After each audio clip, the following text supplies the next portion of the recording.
本当？見えないでしょ？どこにいるのかな？見えないよ。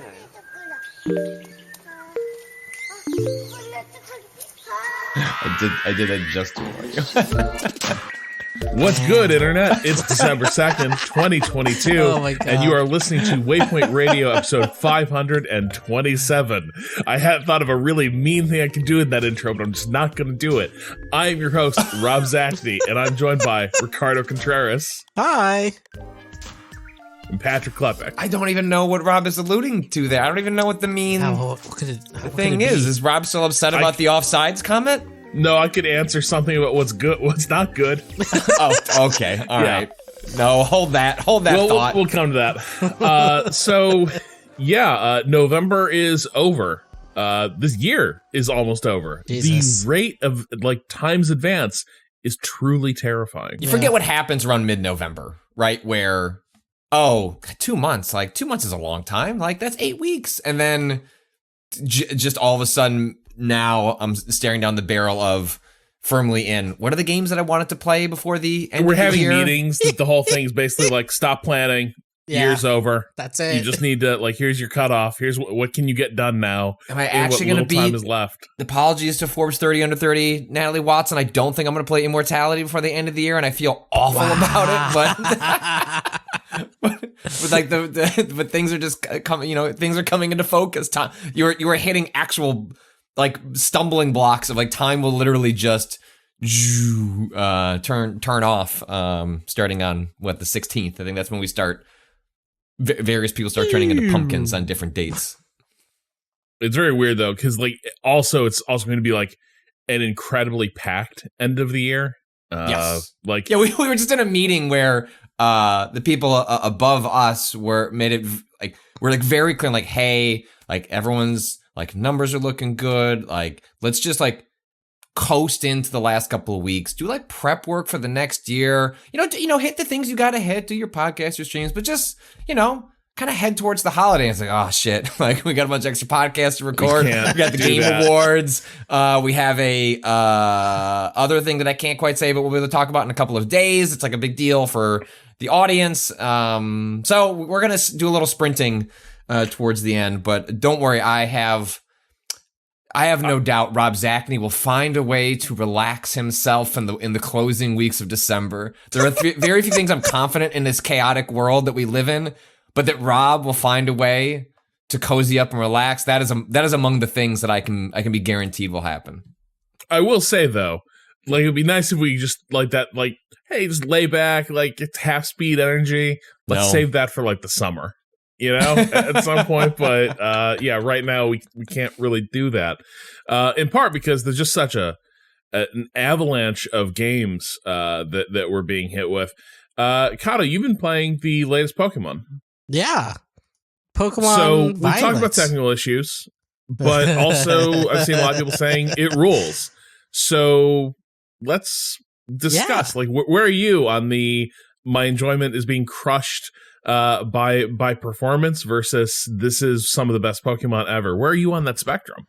Closer to some of the best Pokemon ever. It's funny. They released a game in January, Pokemon Legends Arceus, that essentially introduced the idea of an open world structure to a Pokemon game, and that kind of feels like it took the sales out of this game a little bit, because it's and then they're back to doing that again. But it feels like they had to, for size reasons, for performance reasons, whatever, had to trim back some of the mechanics from that game.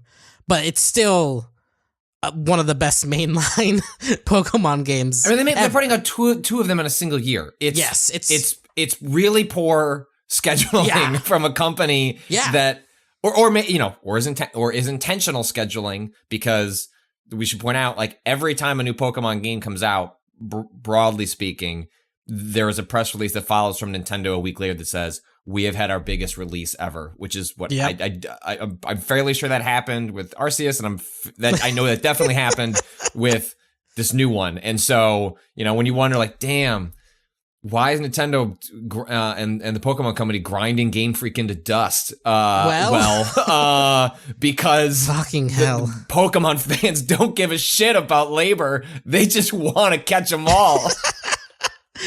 This is the worst optimized Nintendo first party game I've ever played. Like, ever.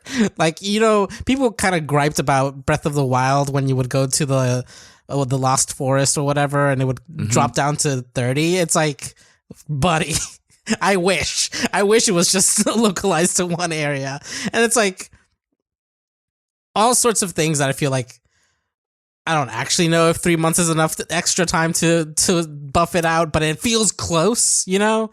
But also none of it matters because I can hang out with my little you know, bugs and caterpillars and whatnot, and I can wash them.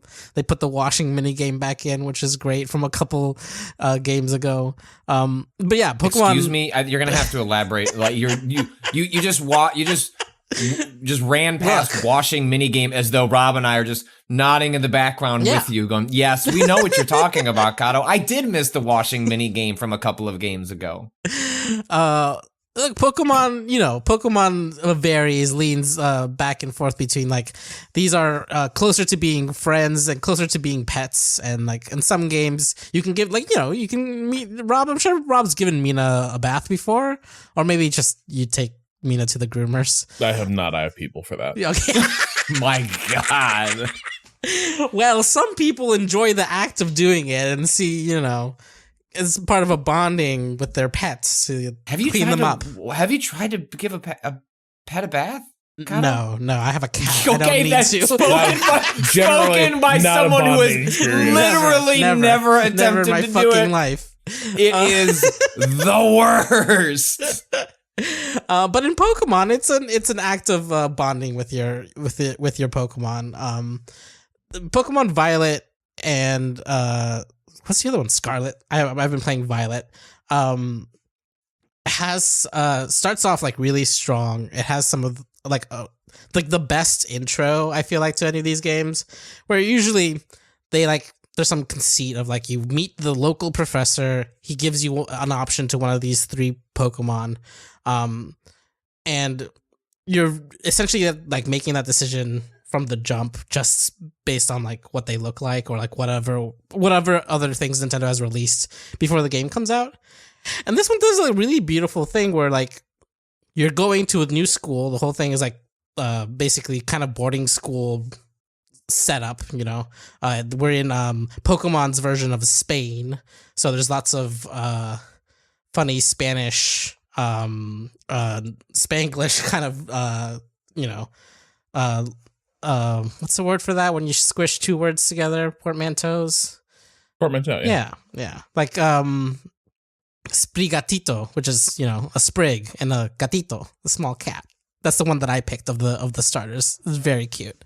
But you know, it opens up and like they give you these Pokemon, and then what they have you do is actually you walk with them for like a solid like couple of minutes through a town, and they kind of like you ever walk with a dog off of a leash and it's like trained enough to not just go running off forever but still wanders a bit, you know, like that sort of behavior of it, like an animal being like walking with you but also interested in other things. Like they have this like little moment where all 3 of these Pokemon that you're trying to choose like go get distracted by different things and then come run back up to you, and it really that kind of encapsulates the like sense that they've gotten to like the way they've really been able to imbue in the world these Pokemon with the like pet-like nature that we've always imagined them with, you know. And it's like really so like this is the first open world in a sense. Most of the Pokemon games are very linear, but this is the first truly open world Pokemon game, which is interesting for a couple reasons. In that, usually because you know, level like what level your Pokemon are at is pretty important. it kind of always had to be linear because you always had to be like, you know, the enemies had to kind of raise with what you're going. But instead there's kind of, in this game, there's a kind of rings, kind of concentric rings of like, the further out you get from the school, the more difficult these Pokemon get, which is actually made for a really interesting, like, normally I would have like an A team and a B team, but getting a B team up to level is kind of difficult. You're always kind of carrying a like extra Pokemon with you to like, I'm just gonna like passively level this one up and it'll be part of a B team eventually. But what was interesting is like there's kind of they give you like two like pushes towards two different sides of the map as soon as you finish the kind of prologue where you're introduced to the school. And I did one side of it. I got pretty far. I got all my Pokemon up to level 20. I was like, you know what? I want to go back and see what happens when I go back to the other side. Is it all still low level? Like, is the world state changing at all? And it doesn't. It all stays like the world is all the Pokemon in all the areas are the level they're going to be, you know, from the beginning to the end, which made for an interesting choice at that point where I was able to just, okay, I fully completely swapped my team to a bunch of other Pokemon that I was planning on eventually raising up. But now I had this area that was the right level for them again with all new trainers and stuff where I can more easily like, okay, now I have two teams up to level 30 and like it didn't feel like I was grinding at all because I was making progress towards these different, there's like 3 different like kind of main story quests that you can go on. And it's really great. It's just like, so far it's been structured really, really cleverly to kind of give you lots of wiggle room. There's obviously at certain points, I did find an edge where it's like, oh, the bad team, the Team Rocket for this world has put up a roadblock, like a literal roadblock, and they're like, those people's, I could bust them down if I had the right level Pokemon, but they were too high. So there are some walls that gate kind of level wise, but the area, even just the initial area before I could get to that is pretty large and like has a lot of interesting things to do. One of the things that they added is auto battles, which is like auto battles or no, or just like leave the. I don't want to do this low level fight. Yeah. So the game is just going to do it for me. Like you can, essentially what you do is you tell your Pokemon to go, you throw it out of the Pokeball, it comes out into the world and runs towards a wild Pokemon that you're like facing, and it does a fight. And basically, it takes like 2 seconds. You get less XP this way, but you can also do it super quickly. And there's a lot of these little pods, like a lot of the Pokemon kind of run in hives. So like it's a really fast way to kind of grind instead of having to like, you know, you go into a battle, there's a little animation where you throw your Pokemon out, you wait a second for, you know, the other Pokemon to choose their move. It's just a faster way of grinding, but also does it in the world in a way where it gives your Pokemon like more character to them, like you seeing my Psyduck run over and like fucking trip as it like goes to attack another Pokemon is really cute. And like there's just like inserted a lot more ways to see the Pokemon kind of just being in the world, which is really neat. I feel like the performance stuff can be rough at times. There's certain things that you can avoid, which is like, okay, like a lot of camera clipping where it's like if you're on a certain inclines and shit, the like battle camera might clip and you see the bottom of the world forever. And it's like you can move the camera during battle so you can like get out of that, but like obviously it shouldn't be happening in the first place. I feel like the frame rate stuff is like, it kind of happened in like they kind of used this trick in Arceus too, where like things that are far away are much lower frame rate just on the basis that you might not be looking at it too hard. But it feels like that the area, the like area where that's It's been happening is a lot condensed to closer. something right in front of you. Yeah. What if the entire game just ran at a lower frame rate? That would help us. Yeah. But it's all so far. I mean, I've seen that some people have had other kind of like clipping issues, but so far I haven't run into anything that's like affected gameplay really, right? It definitely runs contrary to how Nintendo presents itself, though. Right. In Yes, which this is is a the company that we are the Disney, we are the Apple. You when you pay full price for a product, when you come into one of our games, you're going to get a first class experience. And I mean, is that always true? Look at how they just, I don't know, those Joy-Cons, they're fine. Don't worry about it. We're just, don't worry about it. Like, have they been broken from the beginning? We're just not going to fix that until we roll out a new piece of hardware. But also the hardware is so successful that we're just going to not deal for that for like 7 or 8 years. These are also true. And so, but I think it's the most striking that we have seen Nintendo absolutely roll out a premier game that is just obviously like not finished. Yeah. It has just not gotten that, whether you want to call it the final pass, the couple 3 months, the optimization, however you want to characterize it, not knowing the insight into how the game is developed, especially what is the scope of Game Freak as a studio? Are these right? How are these teams working in parallel or not? We don't know. We have no insight into that process. All we can know is that I've thoroughly enjoyed the clips of like eyes bugging out of the character models. And on some level, I've kind of enjoyed it because, again, in the same way that when sort of Disney or an Apple stumbles, it's fun to watch the companies that pretend, oh, actually, this is all perfect. Right. Not like have something that is a little closer to the reality that we deal with on a lot more of their games, even if this one is closer to a cyberpunk than not, in a way that is not flattering. Yeah, it's especially because it feels like Game Freak, ever since Game Freak had to go 3D, they've been struggling. Like the last one of these that like ran the way you expected it to run and didn't really have any like technical issues was one of the last 3DS one. Like or well, no, I guess Let's Go was okay.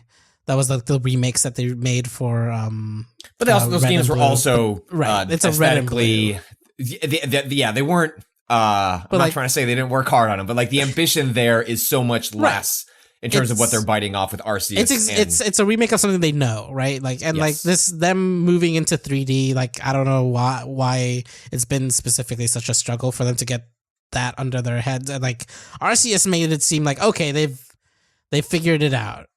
Basically, like there are still some issues in that game, but for the most part, they figured it out. It feels like they took like a half step back with this one, of just like, oh, that maybe that team should have been working on this instead, or like I don't know, but like it's very obvious that like, yeah, they took some of the mechanics from RCS to put into here and had to pull back on other ones. Where like the big thing in RCS was like you could throw Pokeballs. Like just add Pokemon, because sometimes, especially for lower level stuff, you don't even have to hurt the Pokemon in order to catch it. You're just gonna throw a Pokeball like first turn and it'll be fine. That is no longer the case here. Like all of those kind of catching mechanics that they put into RCS, where you don't necessarily have to battle the Pokemon first, are all gone.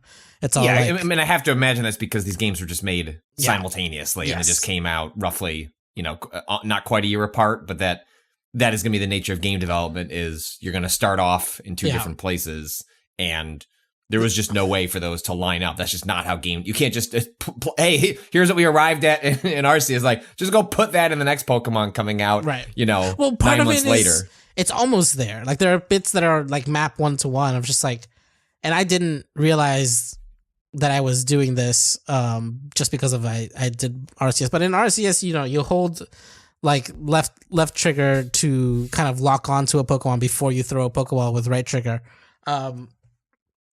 And this game doesn't tell you to do that until you've been to a Poke Center like 4 times. They do this weird thing where like after like a main kind of like regular tutorial, you only get like a new tutorial tip every time you go to a Poke Center for like the next 8 times or something, which is, it's a lot of information. I understand why they didn't just dump it on you, but it also feels weird that specifically that thing of like, oh, you can lock onto Pokemon and like kind of choose, like if there's like a group of them, you can kind of pick which one you're trying to target, you know.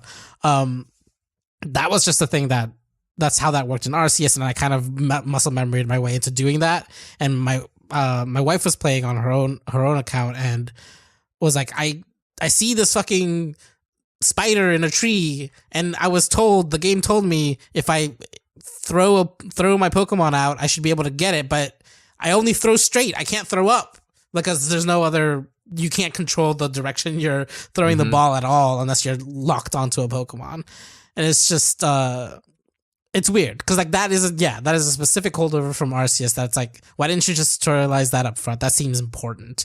Yeah, that seems like stuff that like the next set of games that will get streamlined. But we're in like this weird period where they made a huge transition to a open world, pseudo open world, however you want to describe it, and that whether it's COVID or the rush at which both of these games were developed and released. The fact that both of them came out this year.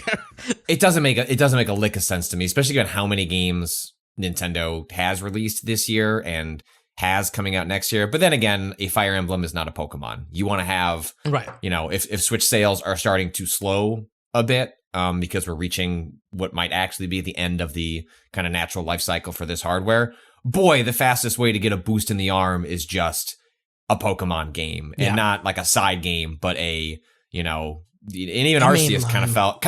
I know. Do we consider Arceus mainline, or is it open world? It's not. It's right. not, like, it's not technically, like right, because it's not. Hey, you know, two versions, right? Like that is the defining trait of the new mainline Pokemon game. And so maybe that's how we end up in the situation with two of them. But it certainly results in a lot of very convenient sales for Nintendo at a time when the games market in more broadly is shrinking after expanding so much during COVID.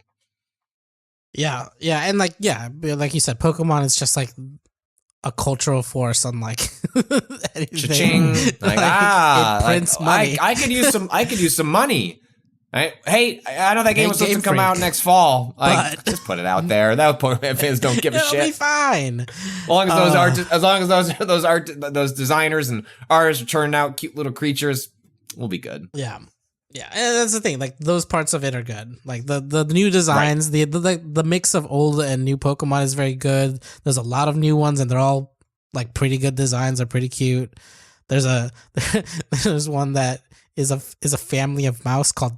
Well, first it's just a couple. It's called Tandem Mouse. It's just two little mice, and then when it evolves and turns into what was it called? A household, a household, and it's got a little baby one next to it. And I'm like, that's good. Fucking adorable. Like, what the fuck? That's extremely good. So now the Pokemon are like turning into little diorama. Yeah. They're just little microcosms in and of themselves. It's very good. Well, and it's so funny because Nintendo as a company doesn't like to acknowledge that they're wrong or that anything could be wrong. And so, okay, so like very clear. I mean, the difference with like the problem with the Cyberpunk comparison with the new Pokemon is that I think Cyberpunk is fundamentally a far worse game.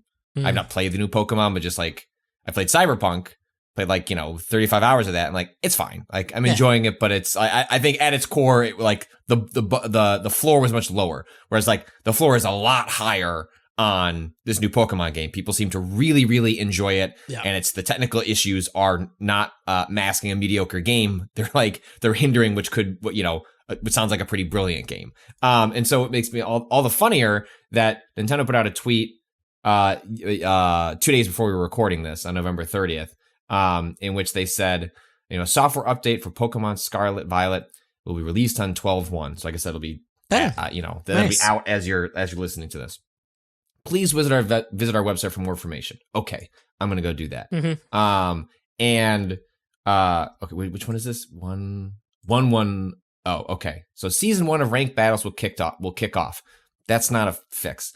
An issue that's been fixed that caused the music to not play correctly during the battles with the Elite Four and the top champion of the Victory Road path. That's the only thing they're acknowledging that is a glitch or that has to be addressed. Third bullet point. Other select bug fixes have been made. Oh my god! Like, do you know about Yeah, sorry. Well, let me just finish this point, which is that this is paired with a tweet that is the closest we'll ever get to saying, look, guys, like, we fucking, you don't think we knew? Like, we knew. We take the feedback from players seriously, and we'll continue to work on improvements to the games. Like, oh, come on. Come on. All right, what were you saying? You were some sort of issue in the game? Online battles, like player versus player, just online battling, which is a thing that lots of people like to do, and obviously there's a ranked season that is about to start, are broken. Every battle uses the RNG is predictable. Yes, right? every battle uses the same RNG seed, so you can know when certain things are gonna miss. And people figured out that on turn 4 of every battle, if you used a 1-hit KO move, which are usually hard to hit because they have low accuracy, it will always hit on turn 4. Just like completely. So clearly, this patch is coming in to like save. Are we gonna fix the frame rate? Probably not. Like, are we is the open world like sort of janky? Absolutely. Are characters' eyes jutting out of their skulls? Totally. I don't understand. But what's holy going on shit, there. we need to fix the RNG in the ranked battles, otherwise we're gonna have an actual problem on our hands. Yes. What's funny about a lot of those videos that you're seeing is that most of those like weird like a character's arms are like spinning out of their sockets or their eyes are bulging out is from the online play, which this is new for this game. You can just join your friend's world, and like you could be on the opposite sides of the map. Like you can just play. You're like together on the same map, but you can like not be anywhere near each other. And so, but it's that the host world is the one who's doing any progress in the game. You're just there grinding and screwing around. Yeah, screwing around. Like you can. So it's like one step closer to the Pokemon MMO, right? That people have always wanted. Absolutely. That doesn't exist. Is them messing around with the notion of, I don't know, what if 2 players are in the same world and just did whatever they wanted? What a concept, Nintendo! Gee, like, you really stumbled onto something here. Yeah. Like, what if there were more of them? And a massive amount of them. Together. I mean, let's Cado, whoa. Have you seen the Switch struggling with 2? Yeah. But yeah, so far I've been really enjoying my time with it. It's really made a lot of the like grinding and stuff a lot more smoother, I guess is the word I was looking for. Just a lot more less frictionless, a lot more frictionless. It's they've got good new designs so far. The writing is endearing, it's funny, and they really just kind of let you go follow whatever threads you want to follow. And there's like it seems like it feels big. It looks like when you zoom out on the map, you're like, this is an okay sized map, and then you're walking around and you're like, oh shit, all right. Like I've played like 15 hours and explored maybe like the first third. So yeah, I'm enjoying it. I think I want to get to Calisto Protocol after the break. But by the way, Patrick, I saw that you did flag that there have already been some leaks about what's going to be announced at the Game Awards. Yeah, the Game Awards are next week. We'll see if we can do some sort of streaming alongside that. We'll figure that out next week. But yeah, Tekken 8, which has been long rumored, is going to get announced there. There's like some artwork, like a poster that appeared probably at like a GameStop or something that people saw. One of the rumors from one of the like folks that gets a lot of like credible inside information said that Monster Hunter Rise is going to come to current gen consoles, and that Jedi Fallen Order, or is that what the new one is called? I forget. Whatever the new EA Jedi game is going to get their release. Fallen Order 2. Wait, the next Fallen Order then. The sequel? Yeah, the next Fallen Order. Yeah. Fallen Order 2, is that what it's called? Wait, no, Jedi Survivor? Oh, okay. Yes. But yeah, whatever. Fallen Order 2, Jedi Survivor, is going to get a release date. Now, that seems pretty low-stakes stuff. Hopefully, there's a little more going on at the Game Awards than that. But yeah, we're getting to the season where the best laid plans by various PR people who are working extremely hard to line things up with that one date. On the nature of things is that you work with a bunch of partners and things are gonna get out. So I would imagine that we're gonna get a lot more of that as we go through the next week. What?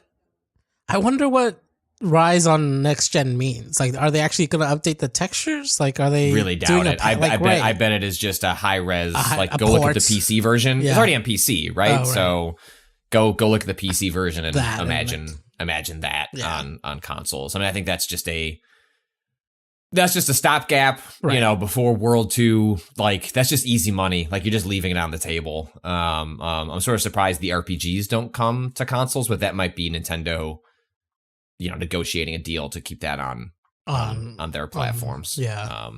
But people, I skipped Rise because I'm just kind of waiting for World 2. But Rise is good. People really like Rise, so I'm sure that will be well received when it comes out. Less colonialism. It's nice. But the question is that intentional or is that just a happy accident? Impossible to know, and would not be surprised if World 2 just got right back to capital C. Absolutely. It's World. They're going to go back to the new world. Like, it's in the name. It's in the name. It's in the name. They're kind of stuck with it. It's just like EA, it's in the game. It's in the name. It's in the name. So before we go to break, I want to talk about a pleasant surprise this week. Cado and I ended up playing. So EA just kind of, without much fanfare, released Need for Speed Unbound, at least on EA Play. That's a December, like this has become sort of an annual thing where there will just be a game. December is kind of a dumping ground for not necessarily bad games, but games that studios don't quite know what to do with. It gets you out of the Thanksgiving expectations of like, this is, hey, October, November, this is where the big boys hang out. And then even January, February, March have become like, hey, games that need to perform well before like the quarterly results. December is sort of like, I don't know. What do we got? What do we got to get out the door? What's around here? And so Need for Speed Unbound is one of those games. And, I never have high expectations for Need for Speed because it's a series that just like is so constantly reinvented and like priorities shift so wildly that like, it's not even necessarily a bad series. It is just, it's a brand slapped on so many different things and conceptions of what a racing game could or should be that like it doesn't have the appeal of like, you see Need for Speed coming, it means X. You have no idea what that means. I was a little bit more hopeful for it because like having gotten away from Heat, I did end up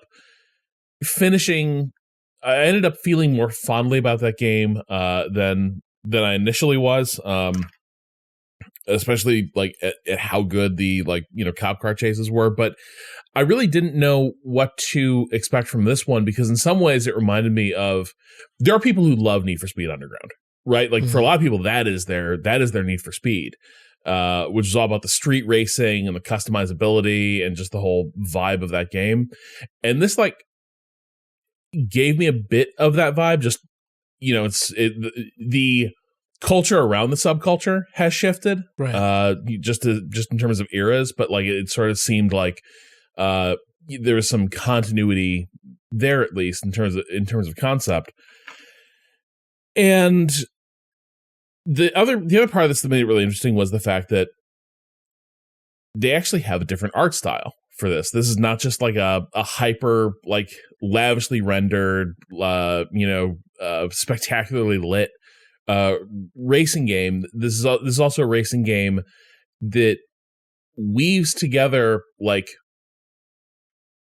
hyper realistic cars and like environments, but also like comic book like action accents on the scenes and like animated characters in the middle of it, which was, I was not sure how that would look in practice. It seemed like kind of a cool concept, but I wasn't sure if I would dig it that much. So Cado and I streamed it yesterday, and I feel like we were both struck by one, like, yep, it is works. As cool as that like that art style concept sounded, but two, it was just kind of like weirdly charming for a Need for Speed game. Yeah. I like, we didn't spend a ton of time with these characters, but like the time that we did spend with them, like we were already talking about like, I really hope they don't get the don't get their father figure killed, you know? Like, there's that really great movement right near the end of our stream where, like, after we've left the prologue and we get some more, we jump ahead a couple years and we get some updates on how everyone's doing. And there's the owner of this garage has a book that came in. What was it called again? God. Why am I always crying? Why am I always crying? Things get pretty grim after the prologue. Yeah, but in a very funny way. Yes, it's definitely. It feels like they knew they're going for, you know, like a lighter fare, I guess, than they have in the past. Yeah, and just to really like quickly sketch out what's going on in the game. So like this is it's another open world Need for Speed game. And so a lot of the things that, at least so far, I think one of the other things that jumped out at me is that it does not feel, yes, it is open world, but a lot of open world games, and I did feel this way with Heat a little bit, is you are immediately sort of in a deluge of like activities that like you go here and do this, do that. And it often doesn't feel like, I mean, like there's a lot of like fairly, what's the way to put it? Like low value activities you can do, like that. Okay. Yes. You created a course, but it's not an interesting course through here. It's not an interesting activity. Here, it doesn't feel as obsessed with like giving you endless amounts of like tasks you can check off and do. The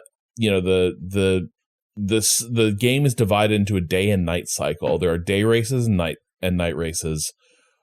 During the day, it does seem like there can be races with decent prize money during the day, but the thing you don't have to worry about as much, it seems like, is the cops. You're sort of able to drive around freely around the city and be safe there.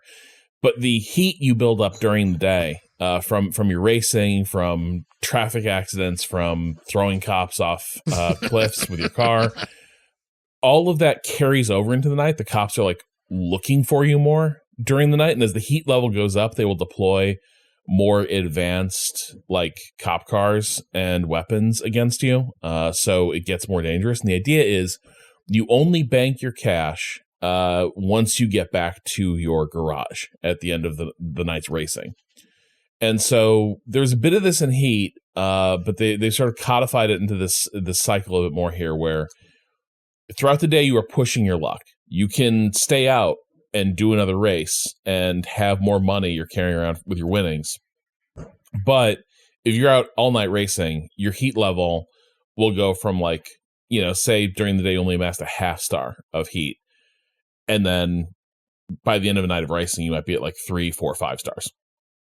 I've not seen the higher levels of heat. I've only last night I saw the second level of heat, which is Cado and I were joking that the cop cars seem to be made out of like styrofoam. Yeah. Well, not the SUVs that roll out at heat level 2. So yeah, the at heat level 1, it's like you want to just punt these cops straight into the harbor. It's like, yes, I do, no problem. Heat level 2, the SUVs want you to try that shit because you will take the worst of it. And so like you really can't do that. What you have to do is just like run like hell and get away from them. And so you're sort of encouraged to think about what SUVs are not good at. Turning. So like, well, neither was the racing hearse, but yeah, that's true. But anyway, so that's kind of the dynamic is, by day you're doing some racing, and by night you're doing a lot of racing that generates a lot of heat, but also brings in a lot of winnings. And Cado, it's after the prologue that the relevance of all this snaps into focus. So in the prologue, your character and your sort of adoptive sister, you're both like foster kids who've kind of grown up in the garage of this dude Rydell, who does like custom builds and tunes on cars. And at the start of the game, you guys have put together the old junker, and you've yassified it into a just mint condition Lamborghini Countach, a Dodge Challenger, whatever, or like a Nissan Charger. Right. I always confuse the Challenger and the Charger. I can never remember which is which. It's the Dom car, right? Oh, is it just literally I believe. Yeah. So you start street racing, but throughout the prologue, you see your buddy, who's the mechanic, Yaz, just start to resent the shit out of like effectively your foster father, who you work for not being appreciative enough, not paying enough, etc. And so at the end of the prologue, she just helps buddies of hers rip off every single car in the garage right as the business is taking off, and they're getting like deals to do lots of like expensive custom jobs. At the end of the prologue, this poor bastard arrives just in time to see all the works he was doing being driven off. There's a funny beat where Yasmin shows up and she's like, what? I have nothing to do with this. I don't even know these guys. And somebody driving by is like, yes, let's go. Yeah. And so she ghosts. Or even the moment where you get out of your car that you were supposed to be delivering, and come up to see if the mechanic is okay, and someone in the background gets into it and drives off. Everyone is incredibly owned in this opening sequence. And then 2 years go by and the business has fallen on hard times, but no time at all, you get tapped back into the underground street racing scene because somebody's bringing it back. It turns out Yasmin is bringing it back. Oh, shit. That she has come back to town with like piles of cash, and she is running a big street racing tournament. And now you have your path for revenge. You're going to take all her money via street racing. Nice. But the game unfolds week by week, and the end of each week is a big race. So you have 6 days to put together like a bankroll for like whatever your competition car and your upgrades are. Okay. Sure. Right. So now, see, this is the thing, right? I never felt like in Heat, like it was cool that like different stuff happened by night. It was kind of a Dying Light type vibe in some ways of like the world feels more dangerous and hostile. But now actually like the thing that makes a push your luck mechanic work is there has to be something that makes it valuable for you to push your luck, right? It has to be like, no, actually I need to be able to bank all this right now. Now they kind of solved that. Now it's like, no, I need to get a big stack of cash together so I can upgrade this car because the upgrades are not cheap. This is not like to get a higher tier car into like fighting trim is really, really expensive. You got to do a lot of races. And so now you do have like major incentives to stay out there way past when you should out there at night, especially at this early stage of the game where like, frankly, I've got a cool car. I've got a 1971 Nissan Fairlady. It looks fucking awesome. It's not a good car. It's a car from the 70s. Yeah.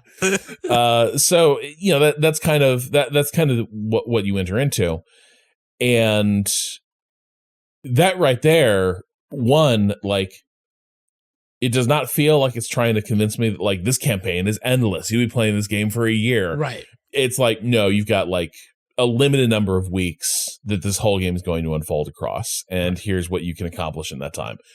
Already way more appealing than like, here's a map full of shit. You want to go drive at some of it. Right. And then the other part of it, and Cado, you and I both, I think we're sort of taken by this. This game just looks phenomenal. Absolutely. It's amazing. It has art direction, right? Past like make it look realistic, Even the parts that are rendered realistically, there's still like a touch of the cell shaded. The characters are like super cell shaded. Like you could have pulled them out of even more simplified version of Into the Spider-Verse or something, right? Which does feel like that is the like compass true north for this project. Absolutely. And the realistic the buildings, which also I don't think we've mentioned yet, is in like a fake Chicago. Yeah. Right? The lighting, like there's certain moments where I notice like the lighting hitting the car that it's like, oh, there's a bit of cell shading in the world as well. It's just Mostly just in the way that things reflect. And like the rest of it is kind of rendered more realistically. But I think that little bit is what kind of helps tie the very cell shaded smoke effects. There's effects when you like take a jump, you get these wings, and you can choose what kind of wings. Right now, when we were playing in the prologue, we had wings made out of playing cards, and when we used the boost, a little like dice appeared to the sides. There's fun different themes to those smoke effects, and you can choose different colors, and it's really, really cool looking. Like it's really fun. Even in this. So, I guess it's a Frostbite engine game, and I know that that has a reputation for being a nightmare to work with. Yeah. But in terms of like how games tend to look that use it, also they tend to look very, very good. I will say like things that jumped out here, the lighting and textures are so good that suddenly painting your car is more fun. Right. Because the way light plays across the custom job you do to your car is now really attention grabbing. Yeah. And I don't think I've ever seen cars look this good in the rain in a game. Yeah. Like I was just sort of struck with like, park the car in the rain, like car in the rain beating up on the finish. And I was like, Jesus, this is a good looking game. Yeah. Which, is important in a game like this because a big part of it is like, does this stuff look cool? Here it does. Honestly, I bet you it has like those models have like less polygon than like a car in Gran Turismo, but it's about the art direction and like the choices that they've made in the lighting to make it look good. It looks realistic, but it also looks good, and it's not just like push more polys to make it more realistic, right? Like it's good choices, it looks really good. Great. I think the real point of comparison is probably Forza Horizon. And like, I think I loved Forza Horizon 4, the one in Scotland. Right. Yeah. Mm-hmm. 5, the one in Mexico, did not do it as much. I like winter. And there's just not. I want snow, but I think the other part of it is Forza Horizon 5 did start to feel like really busy to me. There were a lot of like it was just a constant like here's the endless checklist type stuff, and it was like a lot of characters but no story. So it's a lot of like people yammering at you about your checklist in a way that like wasn't necessarily. It was a cool game. I had a lot of fun. I played a lot of it, but like I fell off of it. I will say here, I find the characters more engaging. The story's just decent enough to like give a decent wrap around this, and the missions are a little more pointed and focused in, and I kind of dig that. So this ended up being like kind of a surprise, like end of year treat where it's like this is a really good open world arcade racer. That Cado, you brought up Burnout a lot as we were playing it. Weirdly enough, Need for Speed has been chasing Burnout forever. Like ever since that team was put on Need for Speed with oh gosh, what the hell was it? Most Wanted, but it was like the open world Most Wanted. Ever since then, like they would sometimes basically make Burnout and Need for Speed, but never quite felt that good. This does get at a lot of what I dug about like Burnout Paradise, for instance. In terms of, in particular, how much this is a game about building up turbo meter by doing cool shit at all times. Like you're constantly being encouraged. Don't just like try to like drive fast or drive well. You're constantly looking for places to take risks. Yeah. So you can get more meter and actually win the race, because that's kind of what you need to do is have that extra bit of boost. And that makes it really, really good. Feel really dangerous. So we'll be playing more of it. But for a game I've been like, it looks interesting, I am shockingly all in on it now. Hell yeah. So I am my enthusiasm is also unbound for the moment. Okay, you just skated past the whole Chicago thing. Like what is the deal with it? Because I checked on your stream and then saw like a mention of what seemed to be Lakeshore Drive, and like, is this a Watchdog situation where we're pretending? Okay, but Watchdog said it was in Chicago. We are Chicago? No, this is a fictional. This is the city of Lakeshore. Okay, there are mountains. And that's In where it's not this- Chicago. Like the mountains of Wisconsin, just beyond the horizon, past the big buildings of Chicago. But Patrick, then you like what's the building? You'd always see it from Grant Park. It was the building with the diamond roof that's like canted and split. The split diamond roof. Yeah, I know what you're talking about. Is that Prudential? I think that is right. But yeah, like. So a lot of the Chicago skyline is in there.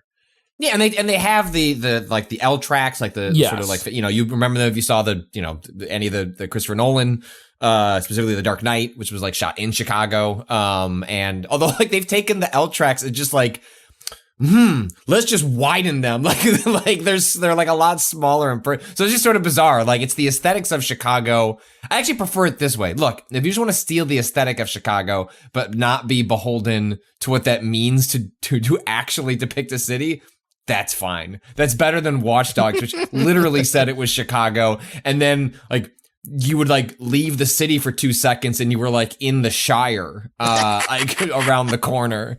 Utterly bizarre and unhinged. Yeah, whereas here it's like, you're like racing along Lakeshore Drive, and then you're basically in the Whiting Refinery, like immediately. Do they have a bean equivalent? So they did something very funny, as far as I can tell. So as everyone is aware, the bean is copyrighted. Yes. Right. This is why Watch Dogs couldn't put it in. Right, This is why you can't.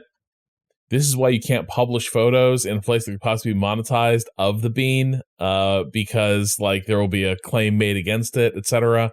It's like many things around Millennium Park, just a disaster of like the corporate ownershipification of like public spaces and all that. Cool park though. But anyway, so here's how they got around it, Patrick.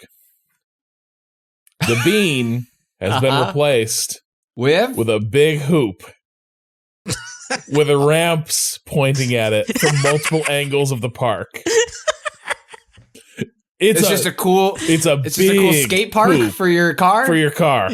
It is Millennium Park, and its centerpiece has a giant Pilot Wings ring. Amazing. That you can just launch sports cars through. Hell yeah. What? Sure. Why not? Fine. That was the one, because if you're going to depict Chicago, that is like one of the key features that aesthetically defines the city from like a popular sentiment. And so I was so curious. That's hilarious. Rather than that's an incredible solution to the problem, is just throwing up your hands and saying fuck it. That's very good. Good for them. By the way, the Diamond Roof building is the Stone Container building, now renamed as the Crane Communications building. But I tend not to observe the new names of like the Sears Tower. Like, sorry, it's the Sears Tower. Like, it's just sorry. Chicago was the 90s, and I will take no further questions. Yep. So anyway, so Need for Speed Unbound. I'll be playing a bit more of it. We might play more of it again, but yeah, it's definitely worth checking out. If you've sort of been overwhelmed by the trends in like open world racing game design, I think right now at least Unbound feels like it actually. I am sure it will, like as it continues to open up. I'm sure there'll be a ridiculous amount of tasks you can do. Sure. But for now, I really do appreciate how many like leading lines there are, for you to sort of follow through the game. And that's really cool.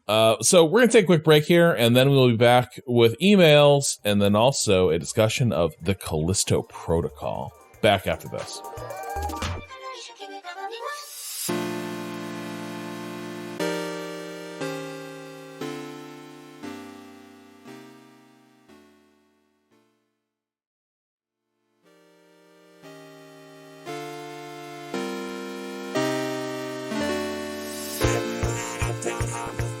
Patrick.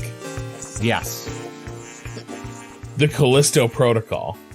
The Calisto. How have you been enjoying your time on Calisto? The first hour of Calisto Protocol, the new space horror game from some of the original folks that worked on Dead Space.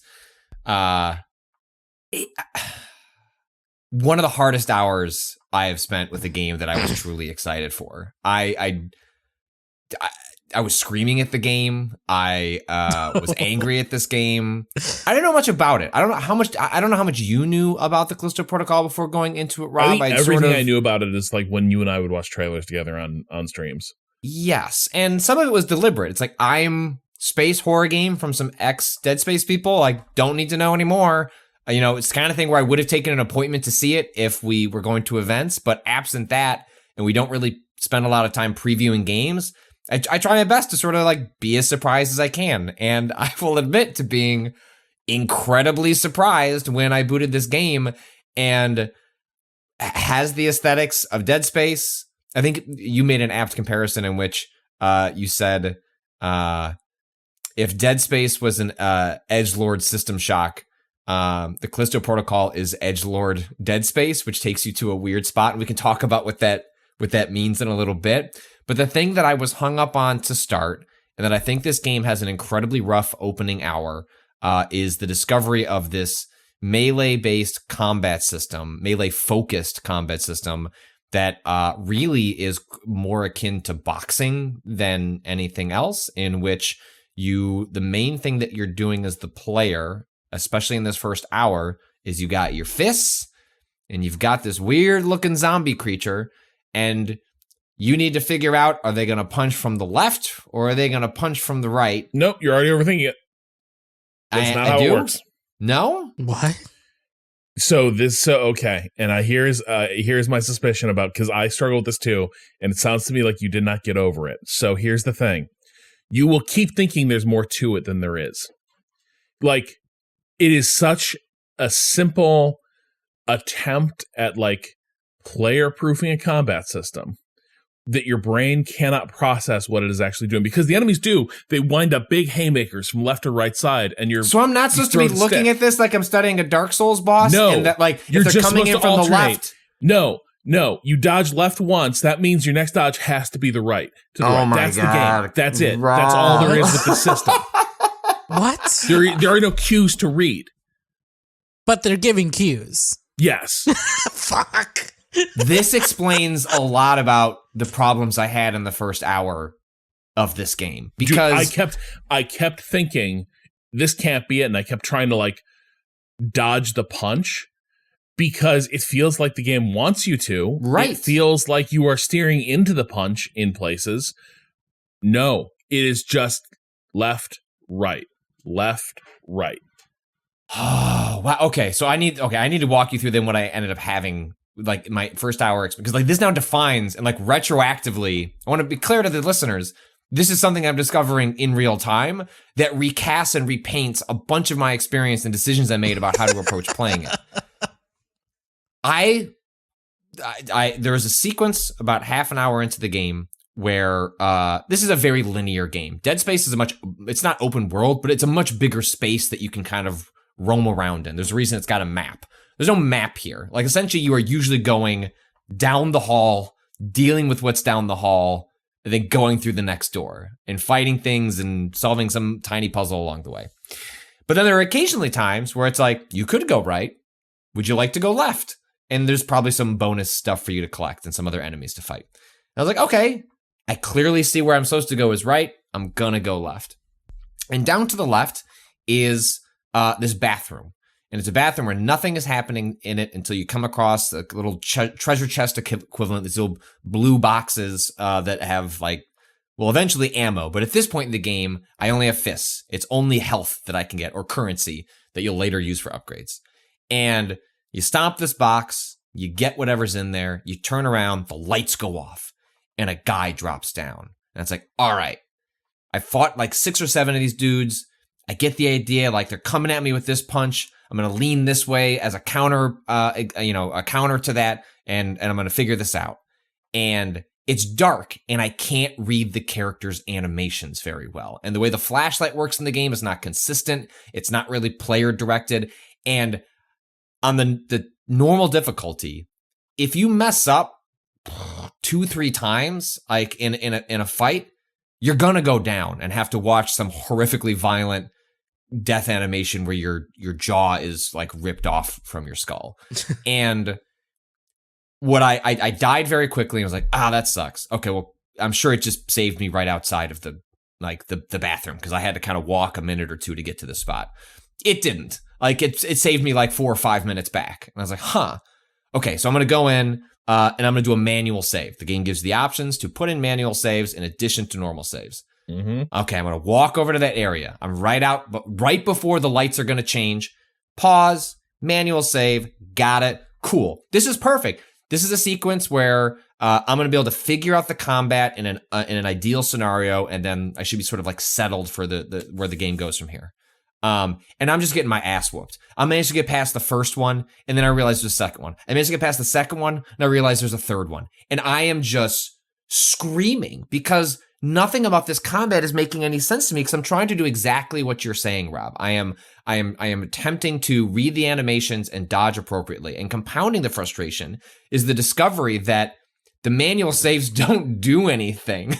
Well, the manual saves, if you read the fine print when you're doing the manual save, it does explain what it's doing. I guess this is user error, but when I hear manual save, my presumption there is like, I am creating a save at the point that I am at right now. And the game is like, no. What you are doing is it says like, hey, the last checkpoint was here.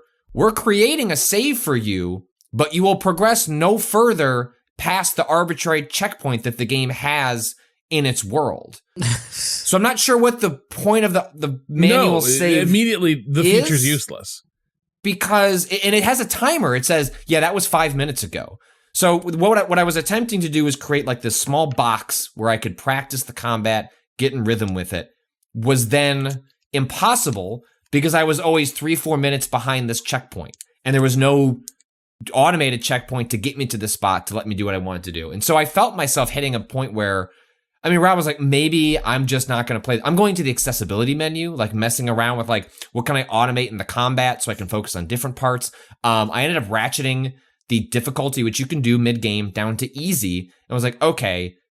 And I can change that in real time. So like maybe I'll drop it down to easy. I will just spend a couple of hours this way, and then I'll see how I feel, and I can maybe send it back to the sort of like the normal difficulty.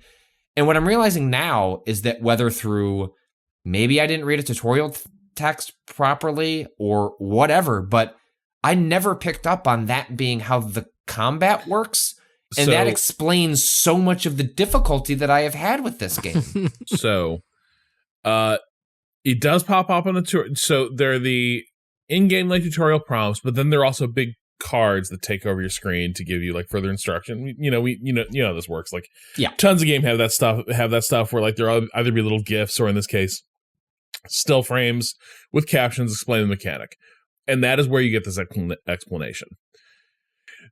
The problem is it is so hard. Like, one of the things is it was hard for me to adapt to it because it's very hard to trust, because it sure looks to me like this might have been a change that came late after monster attack patterns had been set up for a different combat system, because the monster animations telegraph attack direction. It's like a right crazy. And a left. Like that's what the monsters do, is they do hooks, and your the way the controls are mapped is left. So when you're not in combat, you're just exploring normally.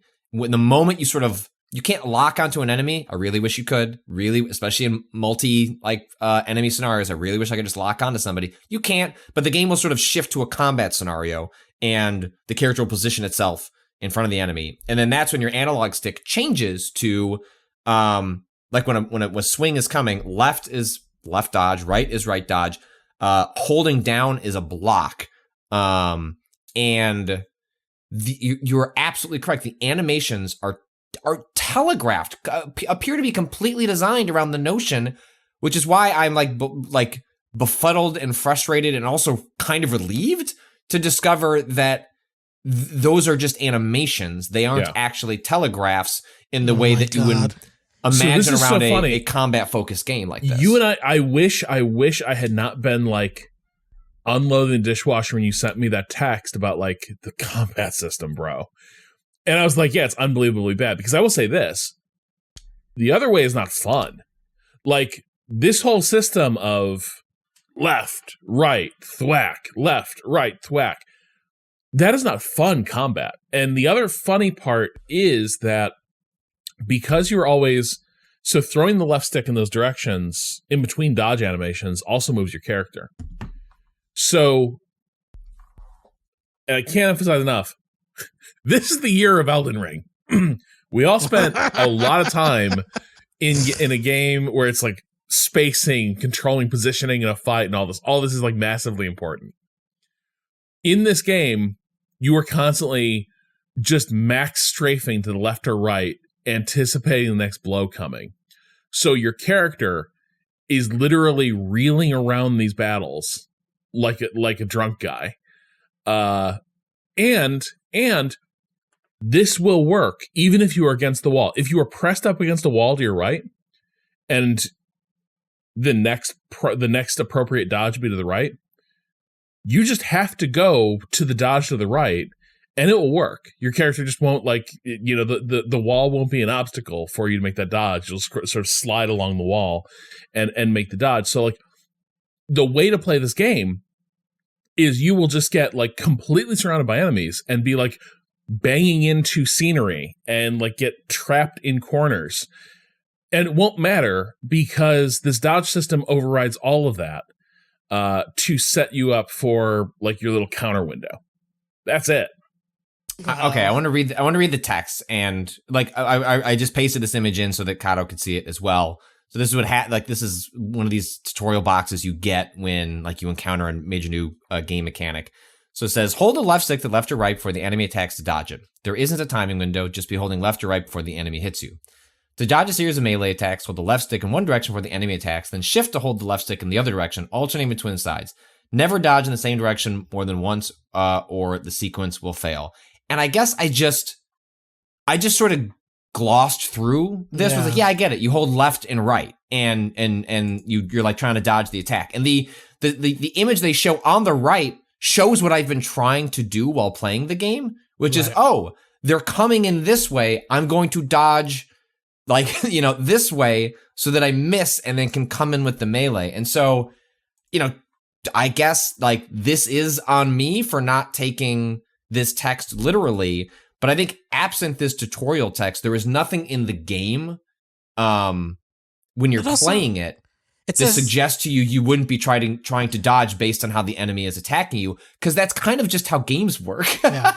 But it says hold the stick left or right, and your brain just kind of fills in like, and the way I choose left or right will be based on what they're doing, right? Like that's just right. I want to dodge the attack. That was my whole thought. Was that okay? I will dodge based on the initial attack, and then I'm kind of alternating. But I found myself essentially studying the animations every time, and then when I mess it up, I'm like, okay, yeah, I guess I just read that wrong. And so now that's kind of bizarre.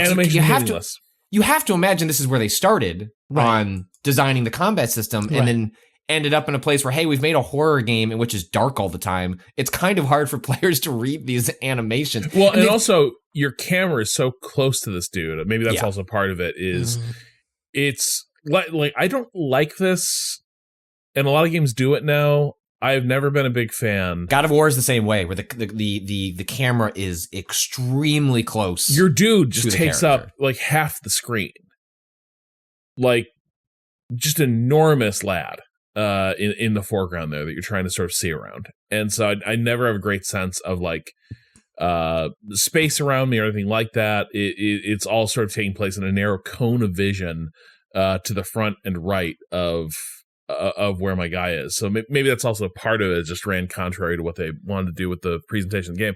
So, okay. So, all right. I'm really glad we got to that because this is important. I'm going to ratchet this game up to its normal difficulty. And I think go back, like enjoy it even more than I am now, because where I've gotten in the combat and not really the story, it's sort of whatever. But anyway, continue your point. We'll pick up where I'm at with the game.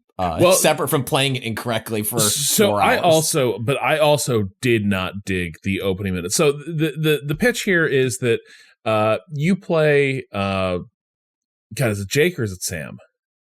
It's a great question. Here, I'll look for you right now. I'm gonna hold up Jake. Look. Yeah. So you played Jacob. Jacob Lee. Yeah. Who is he's a freelance long haul space trucker, who's taking some sort of valuable goods to the prison on Callisto, and in transit, your ship is boarded by what appear to be rebels or terrorists or something. Crucially, they are led by a woman who you see in the opening minutes of the game, walking through the ruins of some sort of off-world colony where everyone's been massacred by fucking zombies. And your ship crash lands on this planet, your co-pilot is killed, and rather than rescue the prison, immediately makes you one of the prisoners. And then you wake up in the prison as a massive escape is underway, and everyone's turned into monsters. That's it. And it happens remarkably fast. There is so little set up for this world, this place. I almost would have preferred the game opening on just you're in the prison, things have gone wrong, and then you've got to the game fills in. How did you get here? Why are you here? It's a little strange, but then again, the way the game does storytelling in general is, well, strange is a complimentary way of discussing it. You're not here for the story, nor does the game appear to be here for the story either.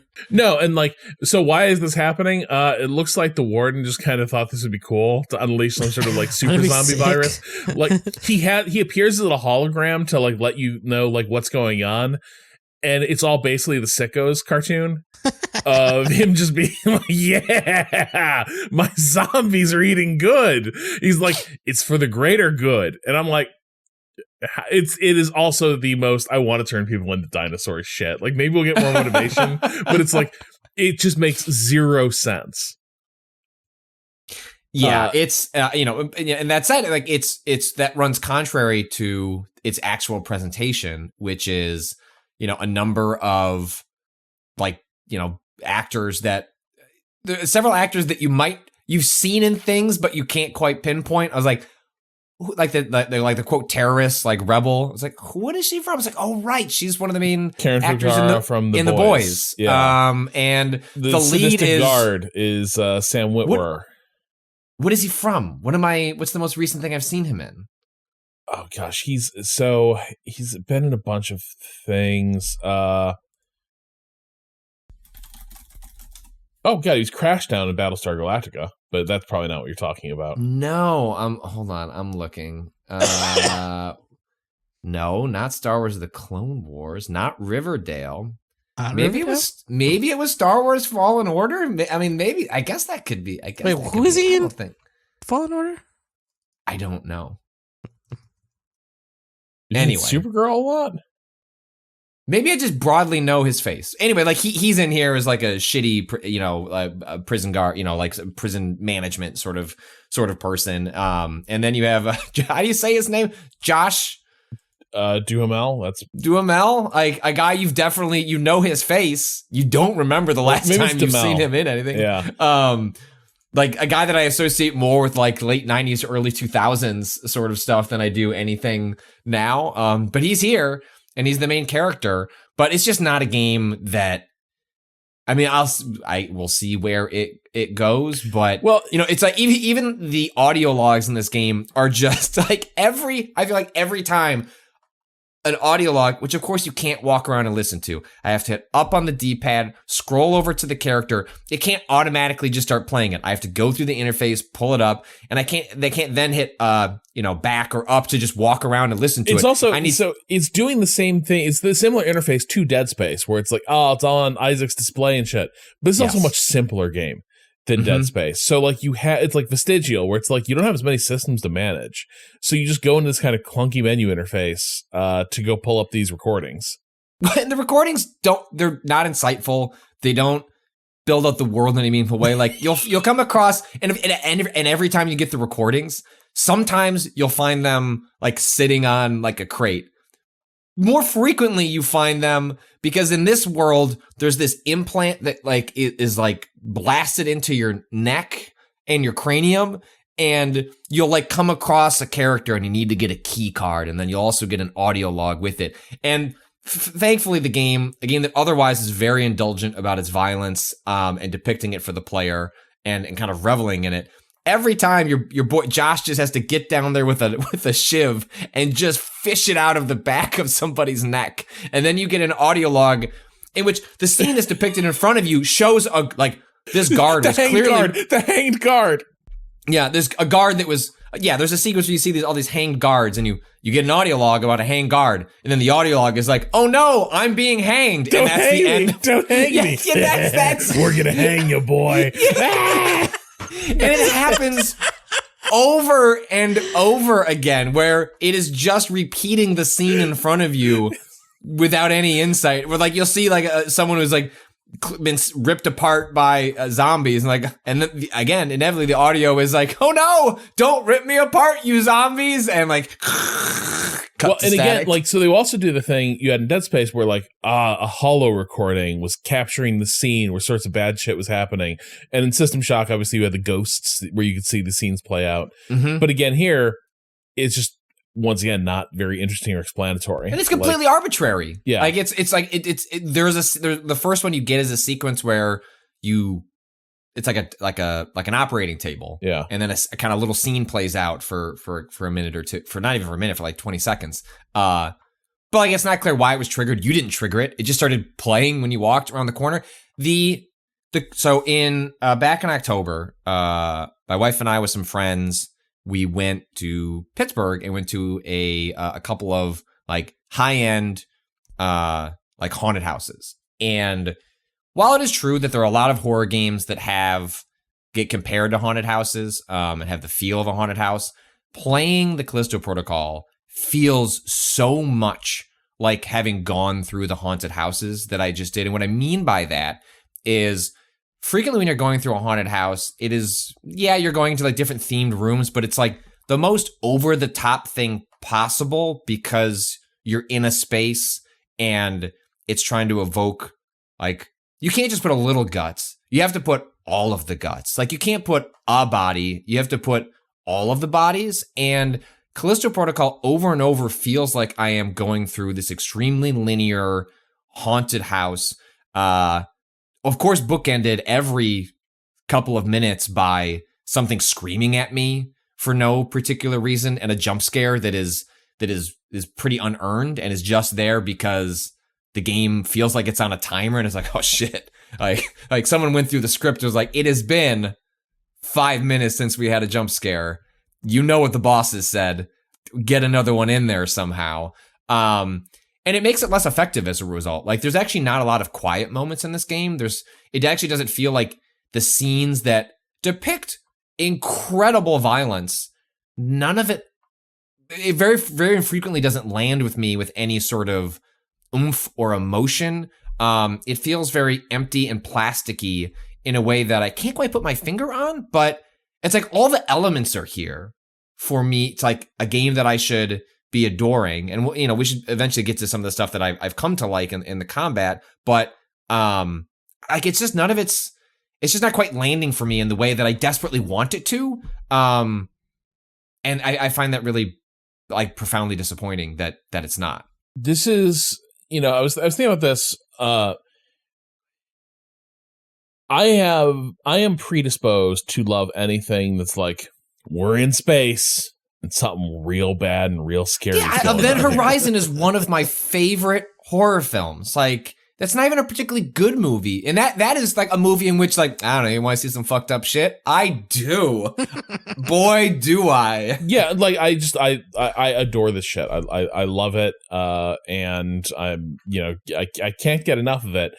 And somehow the Calisto Protocol is kind of whiffing on accomplishing anything about it. I think part of it is the prison's a really boring setting. Like, just aesthetically, everything about this game is kind of dull and boring. And part of it is, well, it's like, I think you'd say, technically it's a very good looking game.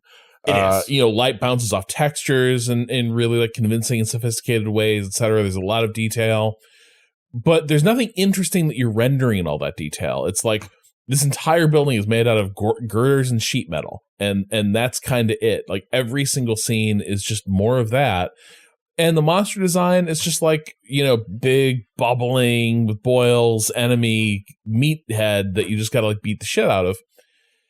And so there's nothing like, if I didn't know that we're on Callisto, we're deep in the outer reaches of the solar system, you could tell me that the president has turned Gary, Indiana's mills into a prison complex. I'd be like, yeah, okay, yeah, totally. I see that. This could be anywhere because effectively you're just buried in like industrial ruin to beat the shit out of some dudes. Which and Dead Space itself is in sort of an industrial ship, but they spent a lot of time imbuing that with real character that felt like the Ishimura. Like the reason I can tell you, I will not remember Callisto, 5 years from now, but I can tell you about the Ishimura, because it felt like a place. And this right does not. It felt like it followed the logic of a ship. That's the other part of it is.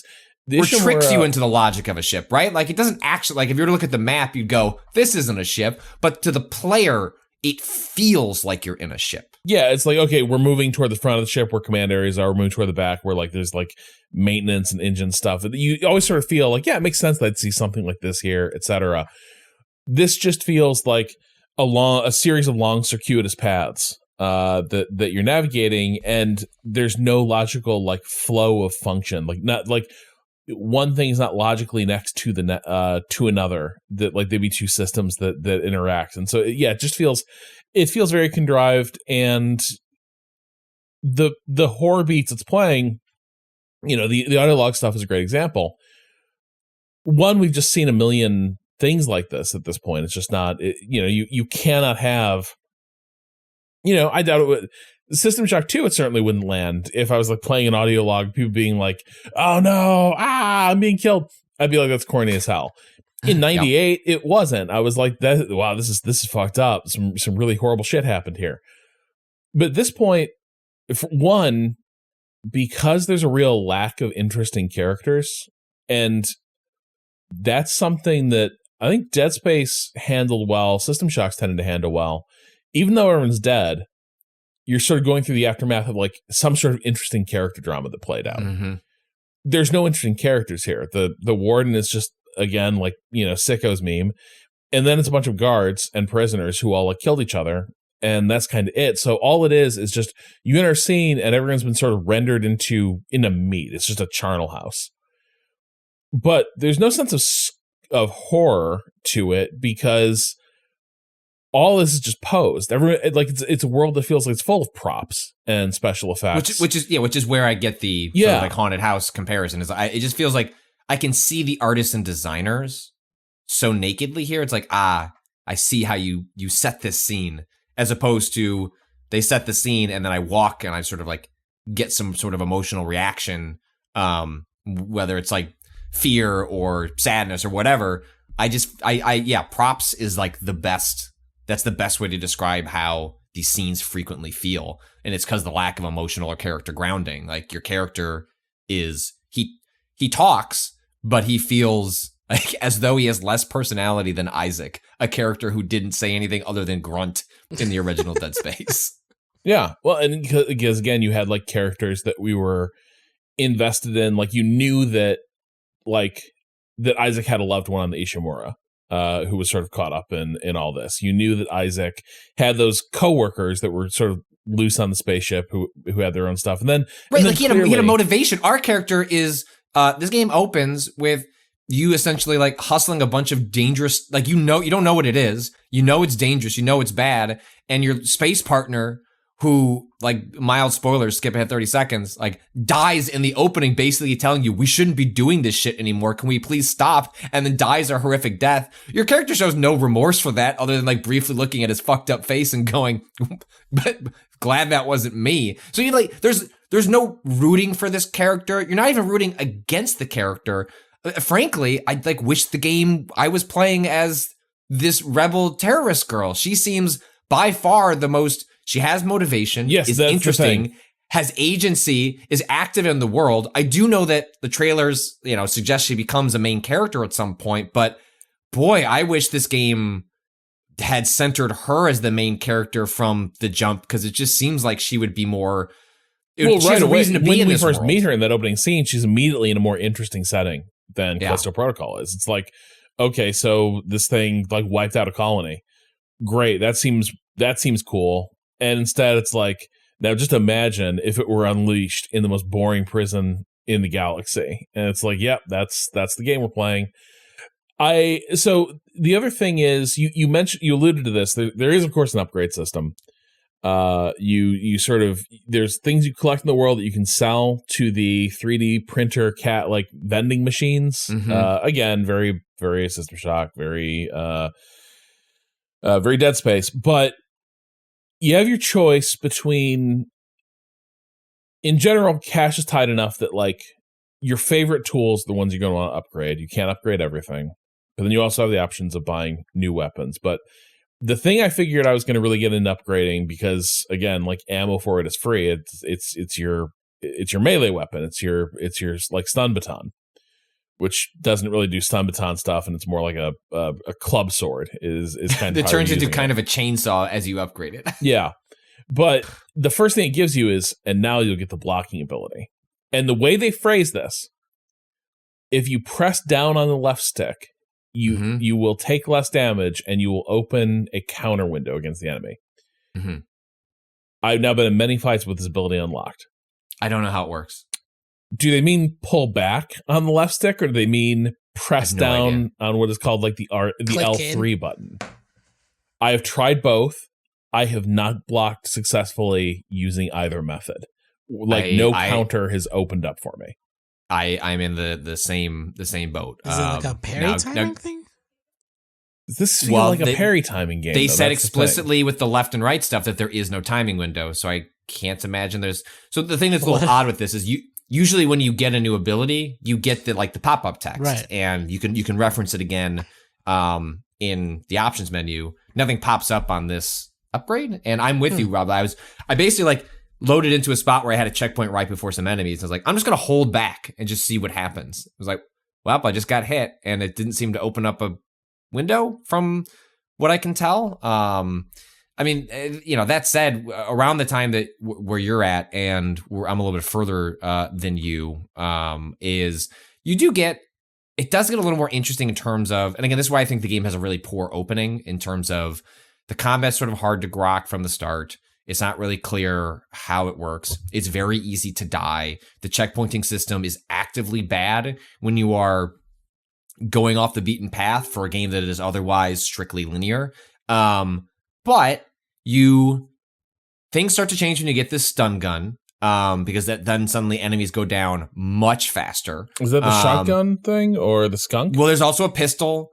There's a shotgun, and then there's essentially it's not quite what Dead Space has, where you can like stasis, where you can like suspend things in midair and you can chop off limbs. But what they have here in Calisto Protocol is an arm thing that allows you to grab enemies and throw them into the environment, or to grab objects and throw them at enemies. Like basically you can like pick things up and throw them. And then frequently there are, the game also telegraphs this to like how many times I have like walked through the world and there's a grate on the ground or on the ceiling and there's a bed of spikes right behind it. I was like, gee, I wonder if an enemy is going to pop out of one of those, and then I am supposed to pick them up and throw them at it. And like that will happen frequently enough for it to be not that surprising. But the other thing that is, I think like and I almost wish the system went further than what there is, so if you get into a flow with the combat in which you are dodging left and right and you get a couple of good hits in with the enemy, your gun isn't something that is purely used as an enemy approaches you. In fact, you really aren't frequently going to be doing that. The shotgun's a little more useful for that, but the pistol is less useful as you're killing most enemies with melee. Like the game is always pushing you back in that direction. And when you get like a couple of good hits, this targeting reticle will show up on like the head of an enemy in the middle of a combo. And at that point, you break out of the melee combo, hold left trigger, right trigger, and your enemy in your character will take a shot and like frequently can like blast off their head. And it looks cool as shit. It feels really good to do. Doesn't do as much damage as you'd hope. No, but what it does is it opens them up to another stagger, right? So like it briefly puts them into sort of an animation state where you can get up and you can engage another combo. Or I very early on invested in the heavy swing, and this heavy swing is so instead of on the right trigger with the right bumper, you hold that down. It's something where like the character takes a beat to like swing back, and it only hits them from the top. It's not going to help them if an enemy is kind of going low, but it pushes them back. And like the amount of times I've like pushed them off a rail or like sent like two enemies into like a meat grinder, and then I'm also doing the dodge and the like shooting them in the face. Like there are moments where it feels really good. I don't think it's developed as to a degree that I would want it. It feels like a combat system that's half there, but with some really interesting ideas. But I have to admit that as I've gotten into a flow of like picking an enemy up, like throwing them off a guardrail, charging up to two of these enemies, doing the heavy attack, pushing them away, and then also like in the middle, the game has kept to the Dead Space thing of stomping an enemy. And in this one, you want to stomp every enemy you get, because they might drop some health or they might drop some ammo, or they might drop some currency. So after a big fight, it's stomping time. You gotta walk around to all the corpses you left littered around and pop them open like a piñata so that like a nickel will fall out or like a tiny bit of health will fall out. Yeah, it's sort of weird because the only enemies that drop anything are the enemies you fought. This game is riddled with corpses. There are corpses everywhere in every room, and you can stomp them and you can dismember them with your foot, your very powerful foot, but they will not drop anything whatsoever. There is nothing to loot in these corpses. It's goofy. It's extremely goofy. I like it. I like the goofiness, but yeah. So given where I'm at in the combat, which I am enjoying kind of the flow of it at the moment, but now I've gotten to the point, Rob, where even though I clearly didn't grok this like 101 element of the combat, I had enough other options that it didn't matter. And well, right, that's the thing. Once the grip comes into play, and then like they start just showering you with gun ammo, like you can do melee, but like you can also not. Yeah, or you have different options, and like the dodging is not as required moment to moment. But I am at a moment where I'm not finding myself in nearly as much danger as I want. That said, I play so many games that are difficult. I'm also like half tempted to just, you know what? I just want to be here, beat the shit out of these things, and see the pretty visuals, and maybe that's enough. I don't need necessarily to prove myself on Callisto Protocol, but I might, because I can do it in real time, drop it down to the normal setting and see if that introduces a little more tension moment to moment. Yeah, it's a game I like.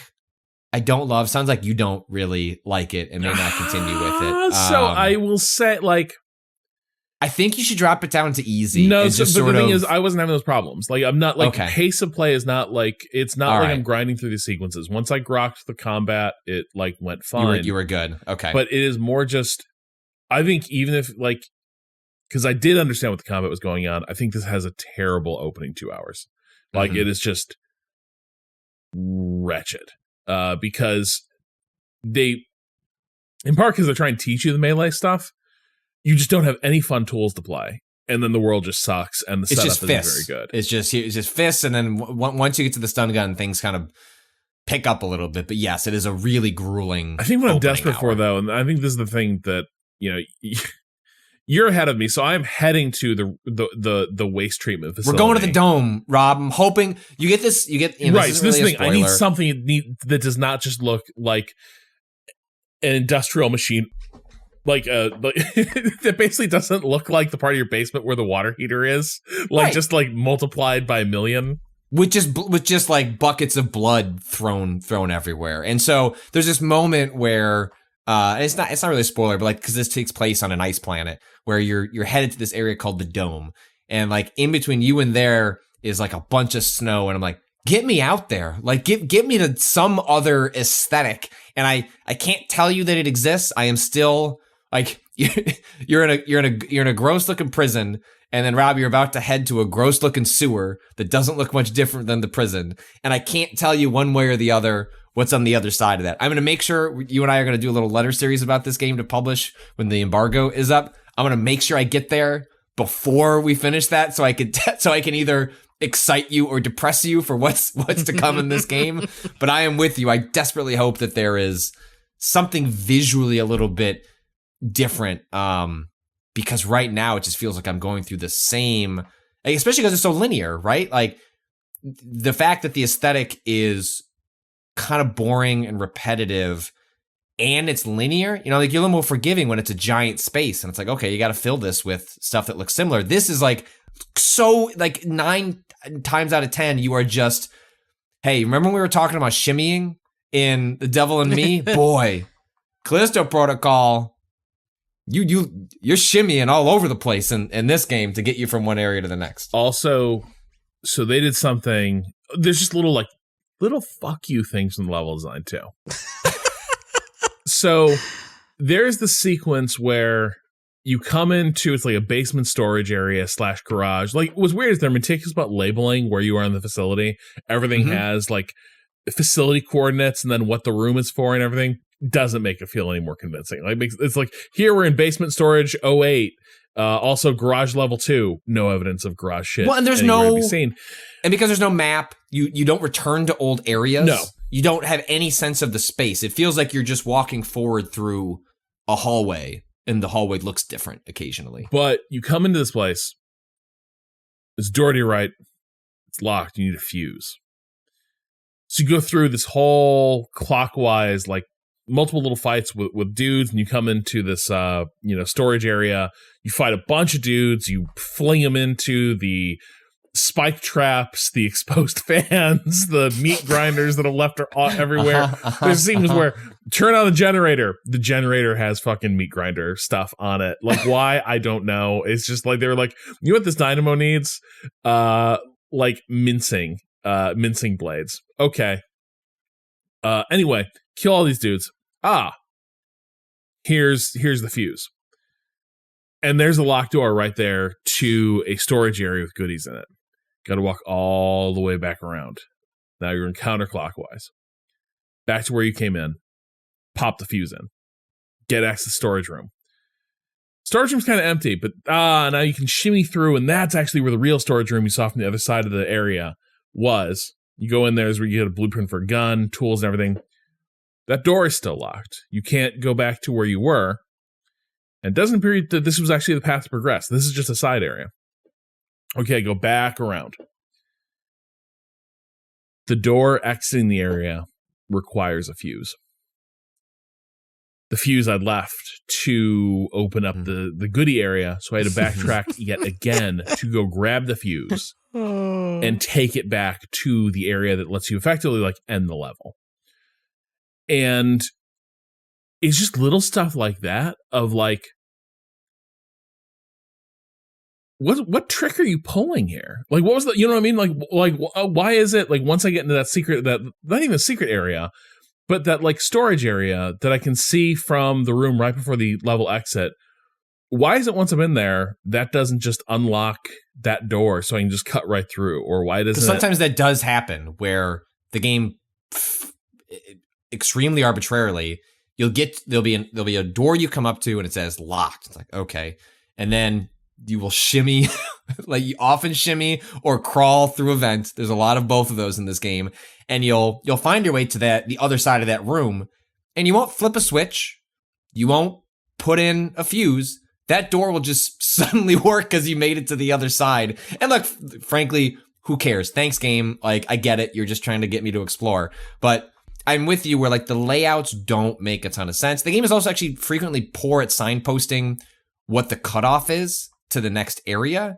So if you have, this doesn't bother me as much. If you're the person where like, I look left and I look right, and I wish the game would like tell me a little bit more about whether I should go left or right, and you want a clear sense of this is the exit of the area. You can't come back. I think this game broadly does like a really poor job of communicating that, where there were like multiple times where I'm like, okay, well, the floor has a bunch of blood on it. It's heading that way. Is that the main section? Like this game actually, like, despite as linear it is, could use some tools that are kind of telling the player, communicating to the player what is main path, what is optional, and make clear when I'm about to lose itself, access to an area. Because like, right. It's not even the resources, but I'm like, okay, maybe there's interesting story stuff. There never is interesting story stuff, but I'd like to believe there could be interesting story stuff. Right. And so, and I did find one area where it was like, I found a room where you had the warden of the prison talking to his secret society weirdos.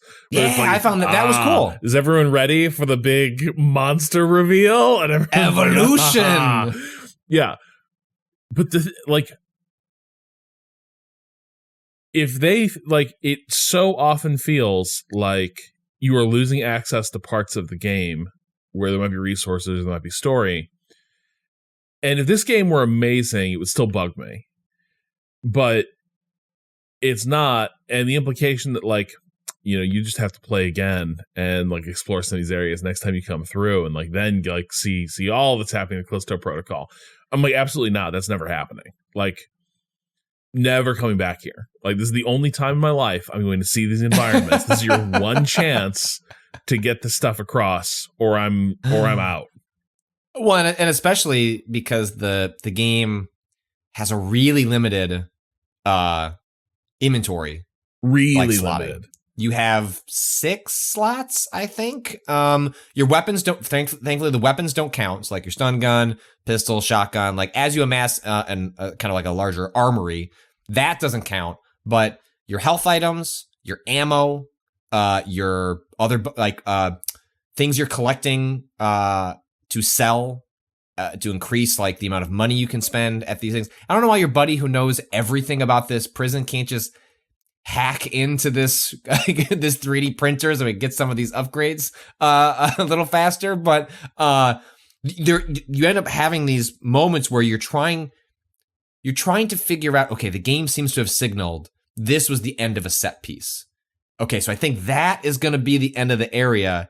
Now, do I want to go back and collect all the extra ammunition and like whatever the stasis thing is called, like those like battery packs that can fill it up immediately because it recharges over time? Do I want to go collect and shuttle those back and sell them to get a little more currency, or should I just keep going? And part of the calculation you're making is because of the very like kind of awkward level design that you're speaking to, it is not as though you're just gonna go around the corner and collect that stuff. Frequently what that may mean is like, do you want to go back through a vent and then go up a ladder and then shimmy through a set of pipes to go get those 6 shotgun shells that add up to 100 credits, which are a lot, like that could get you something useful. And at least at the point of the game that I'm at, I sort of said, I'm good. I'm just not going to do that. I'm really hoping that about halfway through, you can very clearly see other boxes, and the game is going to like insert an SD card, and I'm going to not have to worry about this anymore. I mean, part of what you learn about a third through the game, which I think is probably where roughly you and I are at, is that I think that's optimistic. It might be, but it's showering you with resources. Like, I don't feel like I'm going to run out of credits, run out of ammunition, run out of health. And so this game doesn't have as much. Now, granted, I'm playing it easy. Maybe you felt more tension on in this regard. Not much. Okay, because I was wondering, like, am I getting more drops like as a result of easy, or is this just like purely it's turning the dials on? It went from being damage. Like, here you only have 3 rounds for your pistol, to like kill a zombie, a full magazine falls out. Okay, like, all right. So I think the drops are happening probably at the same for you, and the only thing that's roughly changing is the damage input output. Because yes, I've hit a point where, like, yeah, I could go get 200 credits by like scrounging up all this ammunition, but I keep finding shit, so I'm just gonna move on. So I mean, I will say it is gorgeous. It's a kind of, you know, dumb gorgeous. I think it looks great. I mean, it's not. Again, I don't think but like it's technically gorgeous. I guess I feel is what like I should say. you're It's doing technically gorgeous. you're doing the I'm the more graphics guy. A little bit, yes. This is like I'm playing God of War Ragnarok. Like, there's nothing about that game that streams next gen. That game has incredible art direction. This game does not have incredible art direction, but does it feel like a next gen game? Yeah, like it does. Like it looks like a big boy game that like is like taxing my Xbox a little bit. And sometimes, Rob, I just want to go to the video store. I want to pull Screamers off the shelf, and I just want to watch Screamers and like a little bit of Calisto Protocol. Now maybe that was a better movie than we were expecting, but you know what I mean? Like I just want like what the Sonic meme of like I want games to take longer, blah blah blah. In this scenario, it's like I want this game to be dumb and like it to scream at me and to look real pretty, and that's kind of what I'm getting from this game so far, and it's less than what I wanted. I know. But especially as we're about to hit a holiday break, like I think I'm going to stop playing this game, and I'm going to wait until I've got like a week and a half of me in which like I'm probably going to drink beers every night for this week and a half, and I'm going to play this game with a big smile on my face, even if I don't think it ends up being all that good, and actually is more just like setting the table for Dead Space to come to us at the end of January. Yeah, and now, boy, what a lead-in for Dead Space, right? It's like, oh no. Let Daddy Dead Space come and show everyone how it is done. I'm glad this is the order, because it would be much worse to have played Dead Space and then come to this. I'd rather have this one first that kind of gets me ready to be back in this world again. Now the order, that was a game that gave you more graphics and a memorable experience to go with it. Rob, can you make sure and just send me a message that when you get to the point, because it made me laugh out loud, and I don't want to say anything about it, then you'll see the phrase shoot the tentacles, and you just let me know when that makes sense to you, because this game has a blunt instrument, much as the way it has a literal blunt instrument that you are beating enemies to death with. Boy, the Calisto Protocol. Yeah, and just so this week I also published a sort of review based on where I'm at with Midnight Suns. And you sort of alluded to the just going to sit down, have a beer every day, like enjoy this game. I think Midnight Suns is going to end up like slotting perfectly into that, where it's like it's multiple seasons of like comic book shows that are crammed into that game. And I was struck, like there's a lot of like reviewers who really like the tactics side of it. They really like that card game, that combat, which is cool. Like a lot of people I respect really dig what is happening in Midnight Suns as a card tactics game. I'm not there, but they do have me wondering if I've missed something or I haven't been giving it enough of a fair shake. But like where it came down in the review was 100% like, I think it really just depends on how excited you are just to hang out with Marvel characters and like just chill out, and like, you know, in 2 hours of playing the game, you're going to play one mission and like do like 20 social things. And if that sounds good, then you're going to like it. You know what I mean? But if you're like, I just want to like play a good tactics game, that's not going to work for you. I want to play Marvel XCOM. Yeah. And that like this is not it. And it's going for something completely different. And I'm not going to be shocked if this ends up being like a game that finds a different audience than what is normally showing up to the games this studio puts out. And that, you know, XCOM fans are sent looking elsewhere for something to scratch that itch. But that's...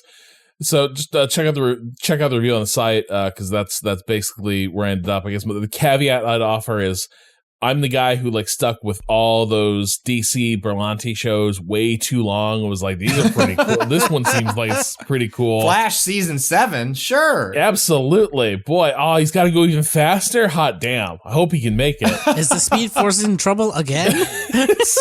Oh no, the future is in jeopardy, and things are reaching back to the Speed Force to endanger the Flash and the many Flash friends he now has. Yeah. But you know, Marvel's Midnight Suns is the game equivalent of that in a lot of ways, and I think that's going to really work for some people. I think it's starting to work on me. Where like I went from being like, God, these people do not shut the fuck up. Like, where's I need to get to the fucking battle. Like, where's the game? To Oh man, like Magic didn't enjoy her surprise birthday party. What are we gonna do? Setting that alongside like an apocalyptic scenario is an interesting way to do that. Well, it'll keep is like reasons, that is the attitude of this game is like, oh man, like we're really up against it, gang. But it will keep.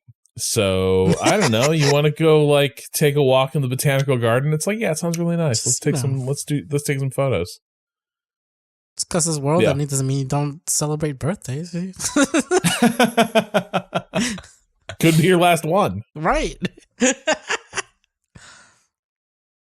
All right, so we talked a lot about games, so maybe we'll just do a quick dip in the question bucket.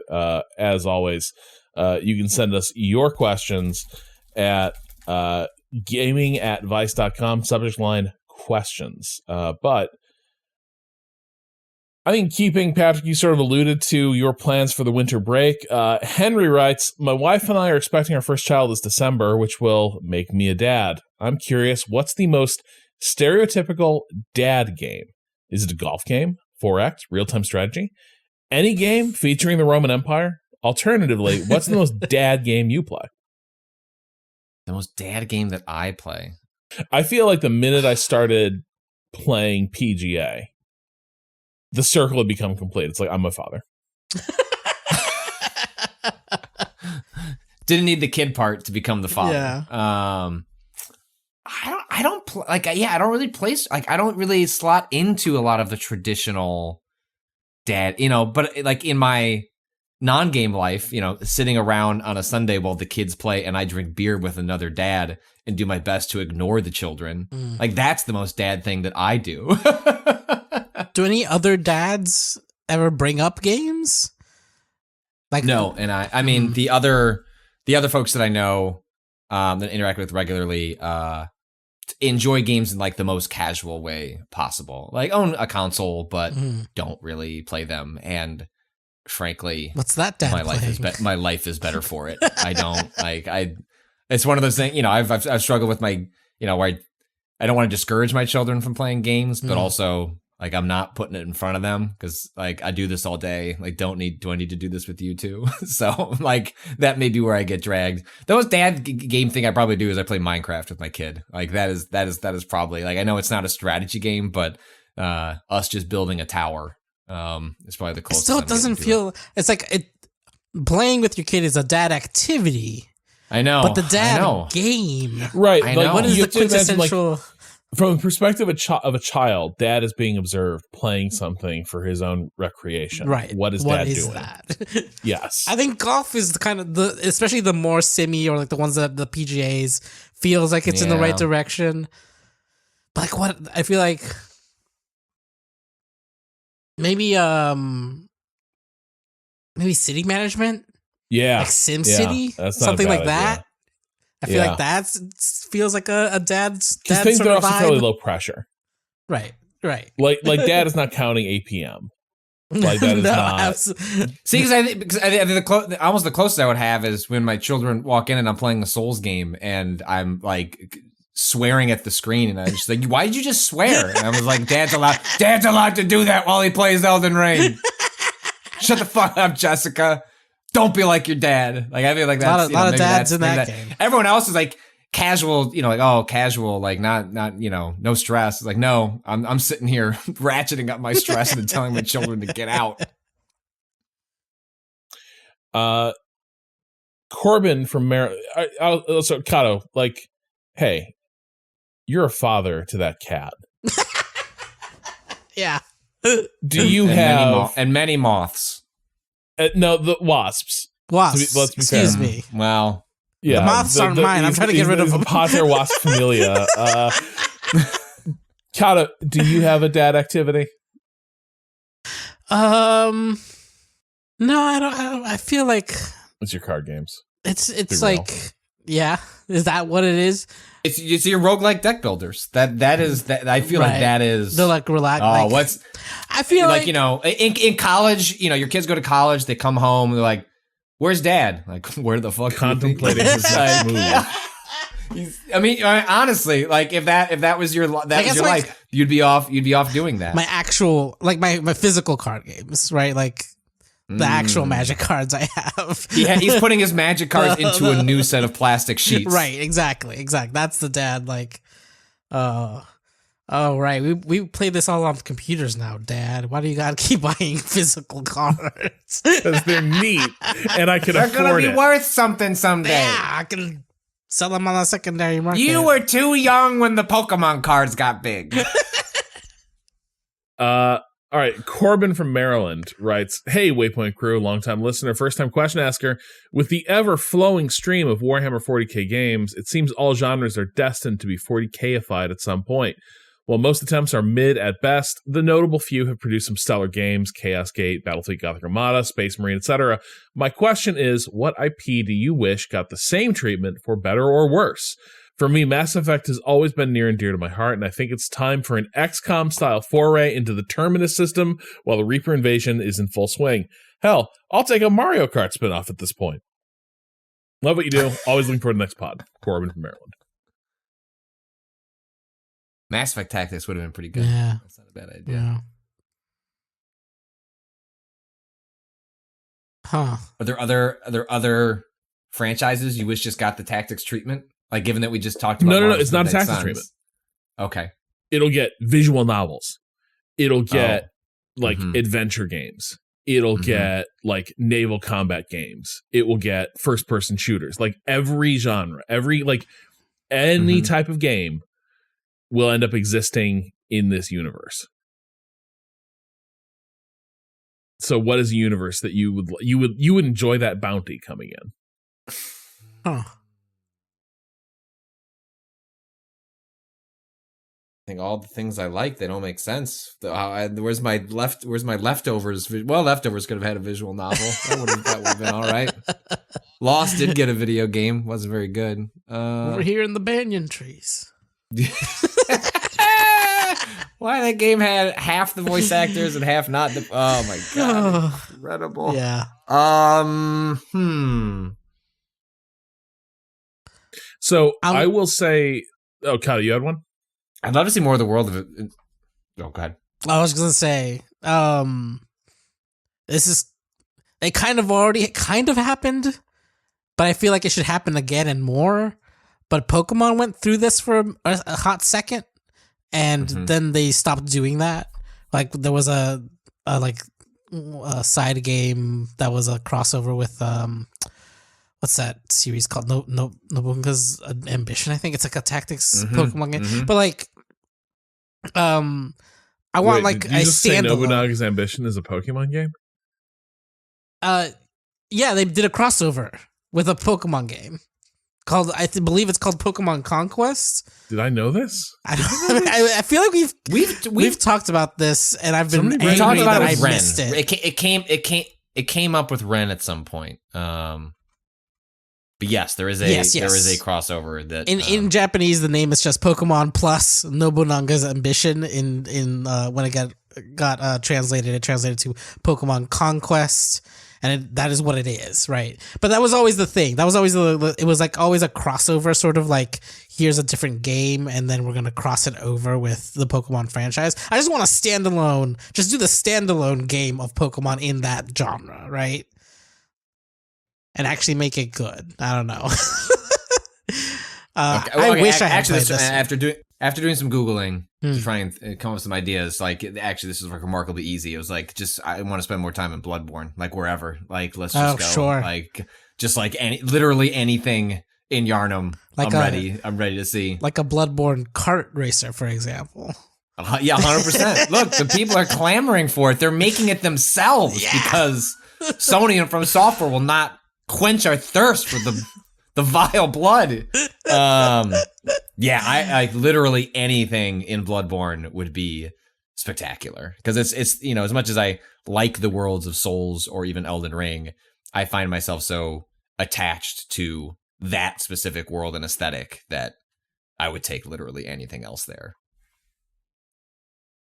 So the obvious answer for me is like Star Wars, in part because I feel like you'd say, well, they already did that with Star Wars. Not quite, because like the thing is, like, the 40Kification has brought in, like, tremendous amount of stuff in a ton of different genres.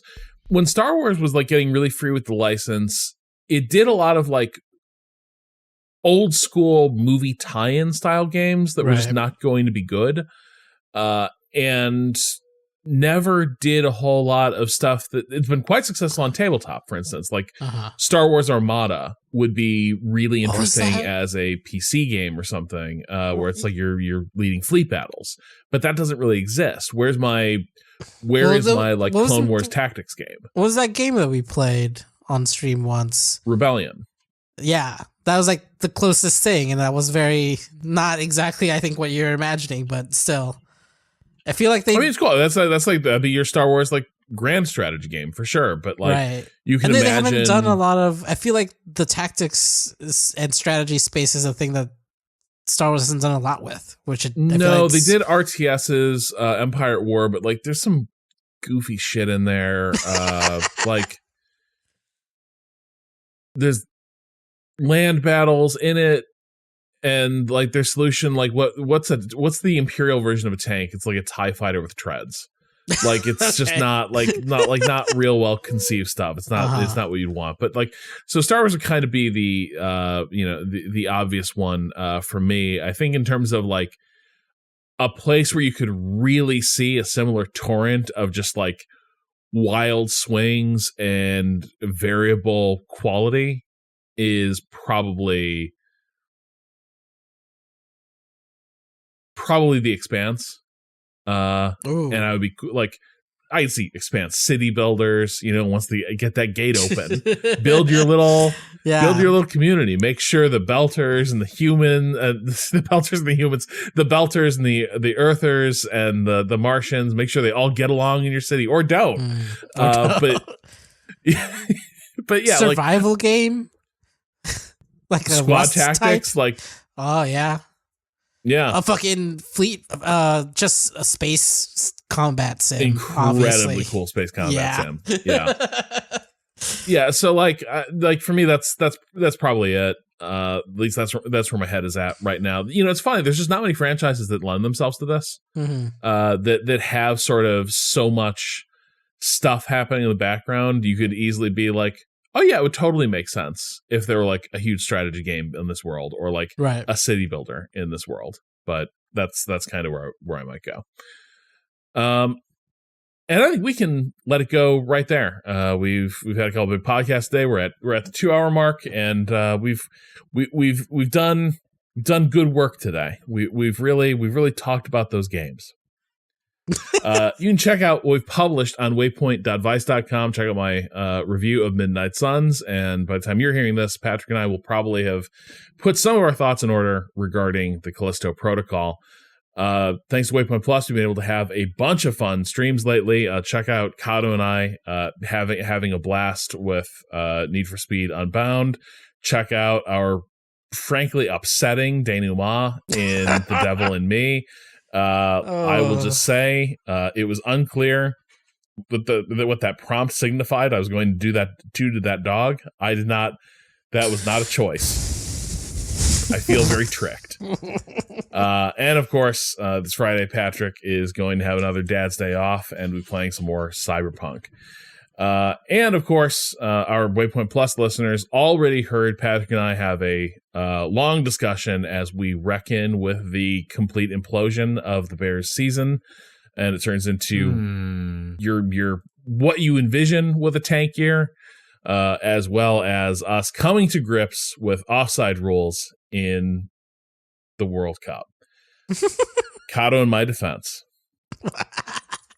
Oftentimes the rule is written where you cannot have an offensive player between the second to last defender and the goal.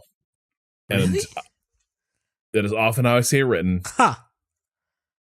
And because that sort of takes the goalie out of the picture, you know what I mean? I forget the goalie is like considered the defender. Right. That always throws me off. Right. It's just the last.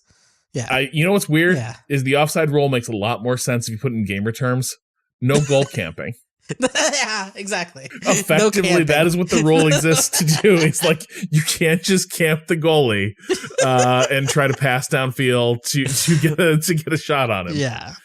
Anyway, but you can check that out on our premium feed. I think that'll also go up and hit the main feed this weekend. If that sounds good, or you just want more Waypoint, you go to waypointplus.com and subscribe. Not only do you get access to our premium feed, you're also helping support Waypoint and everything else we do here.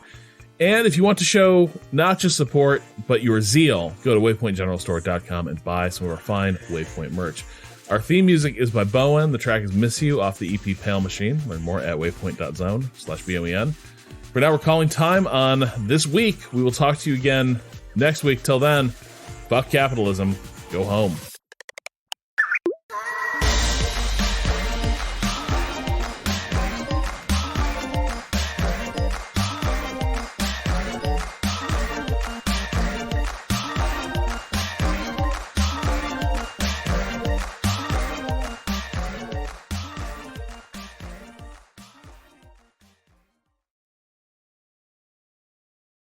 You have to bob and weave when you do it, Rob.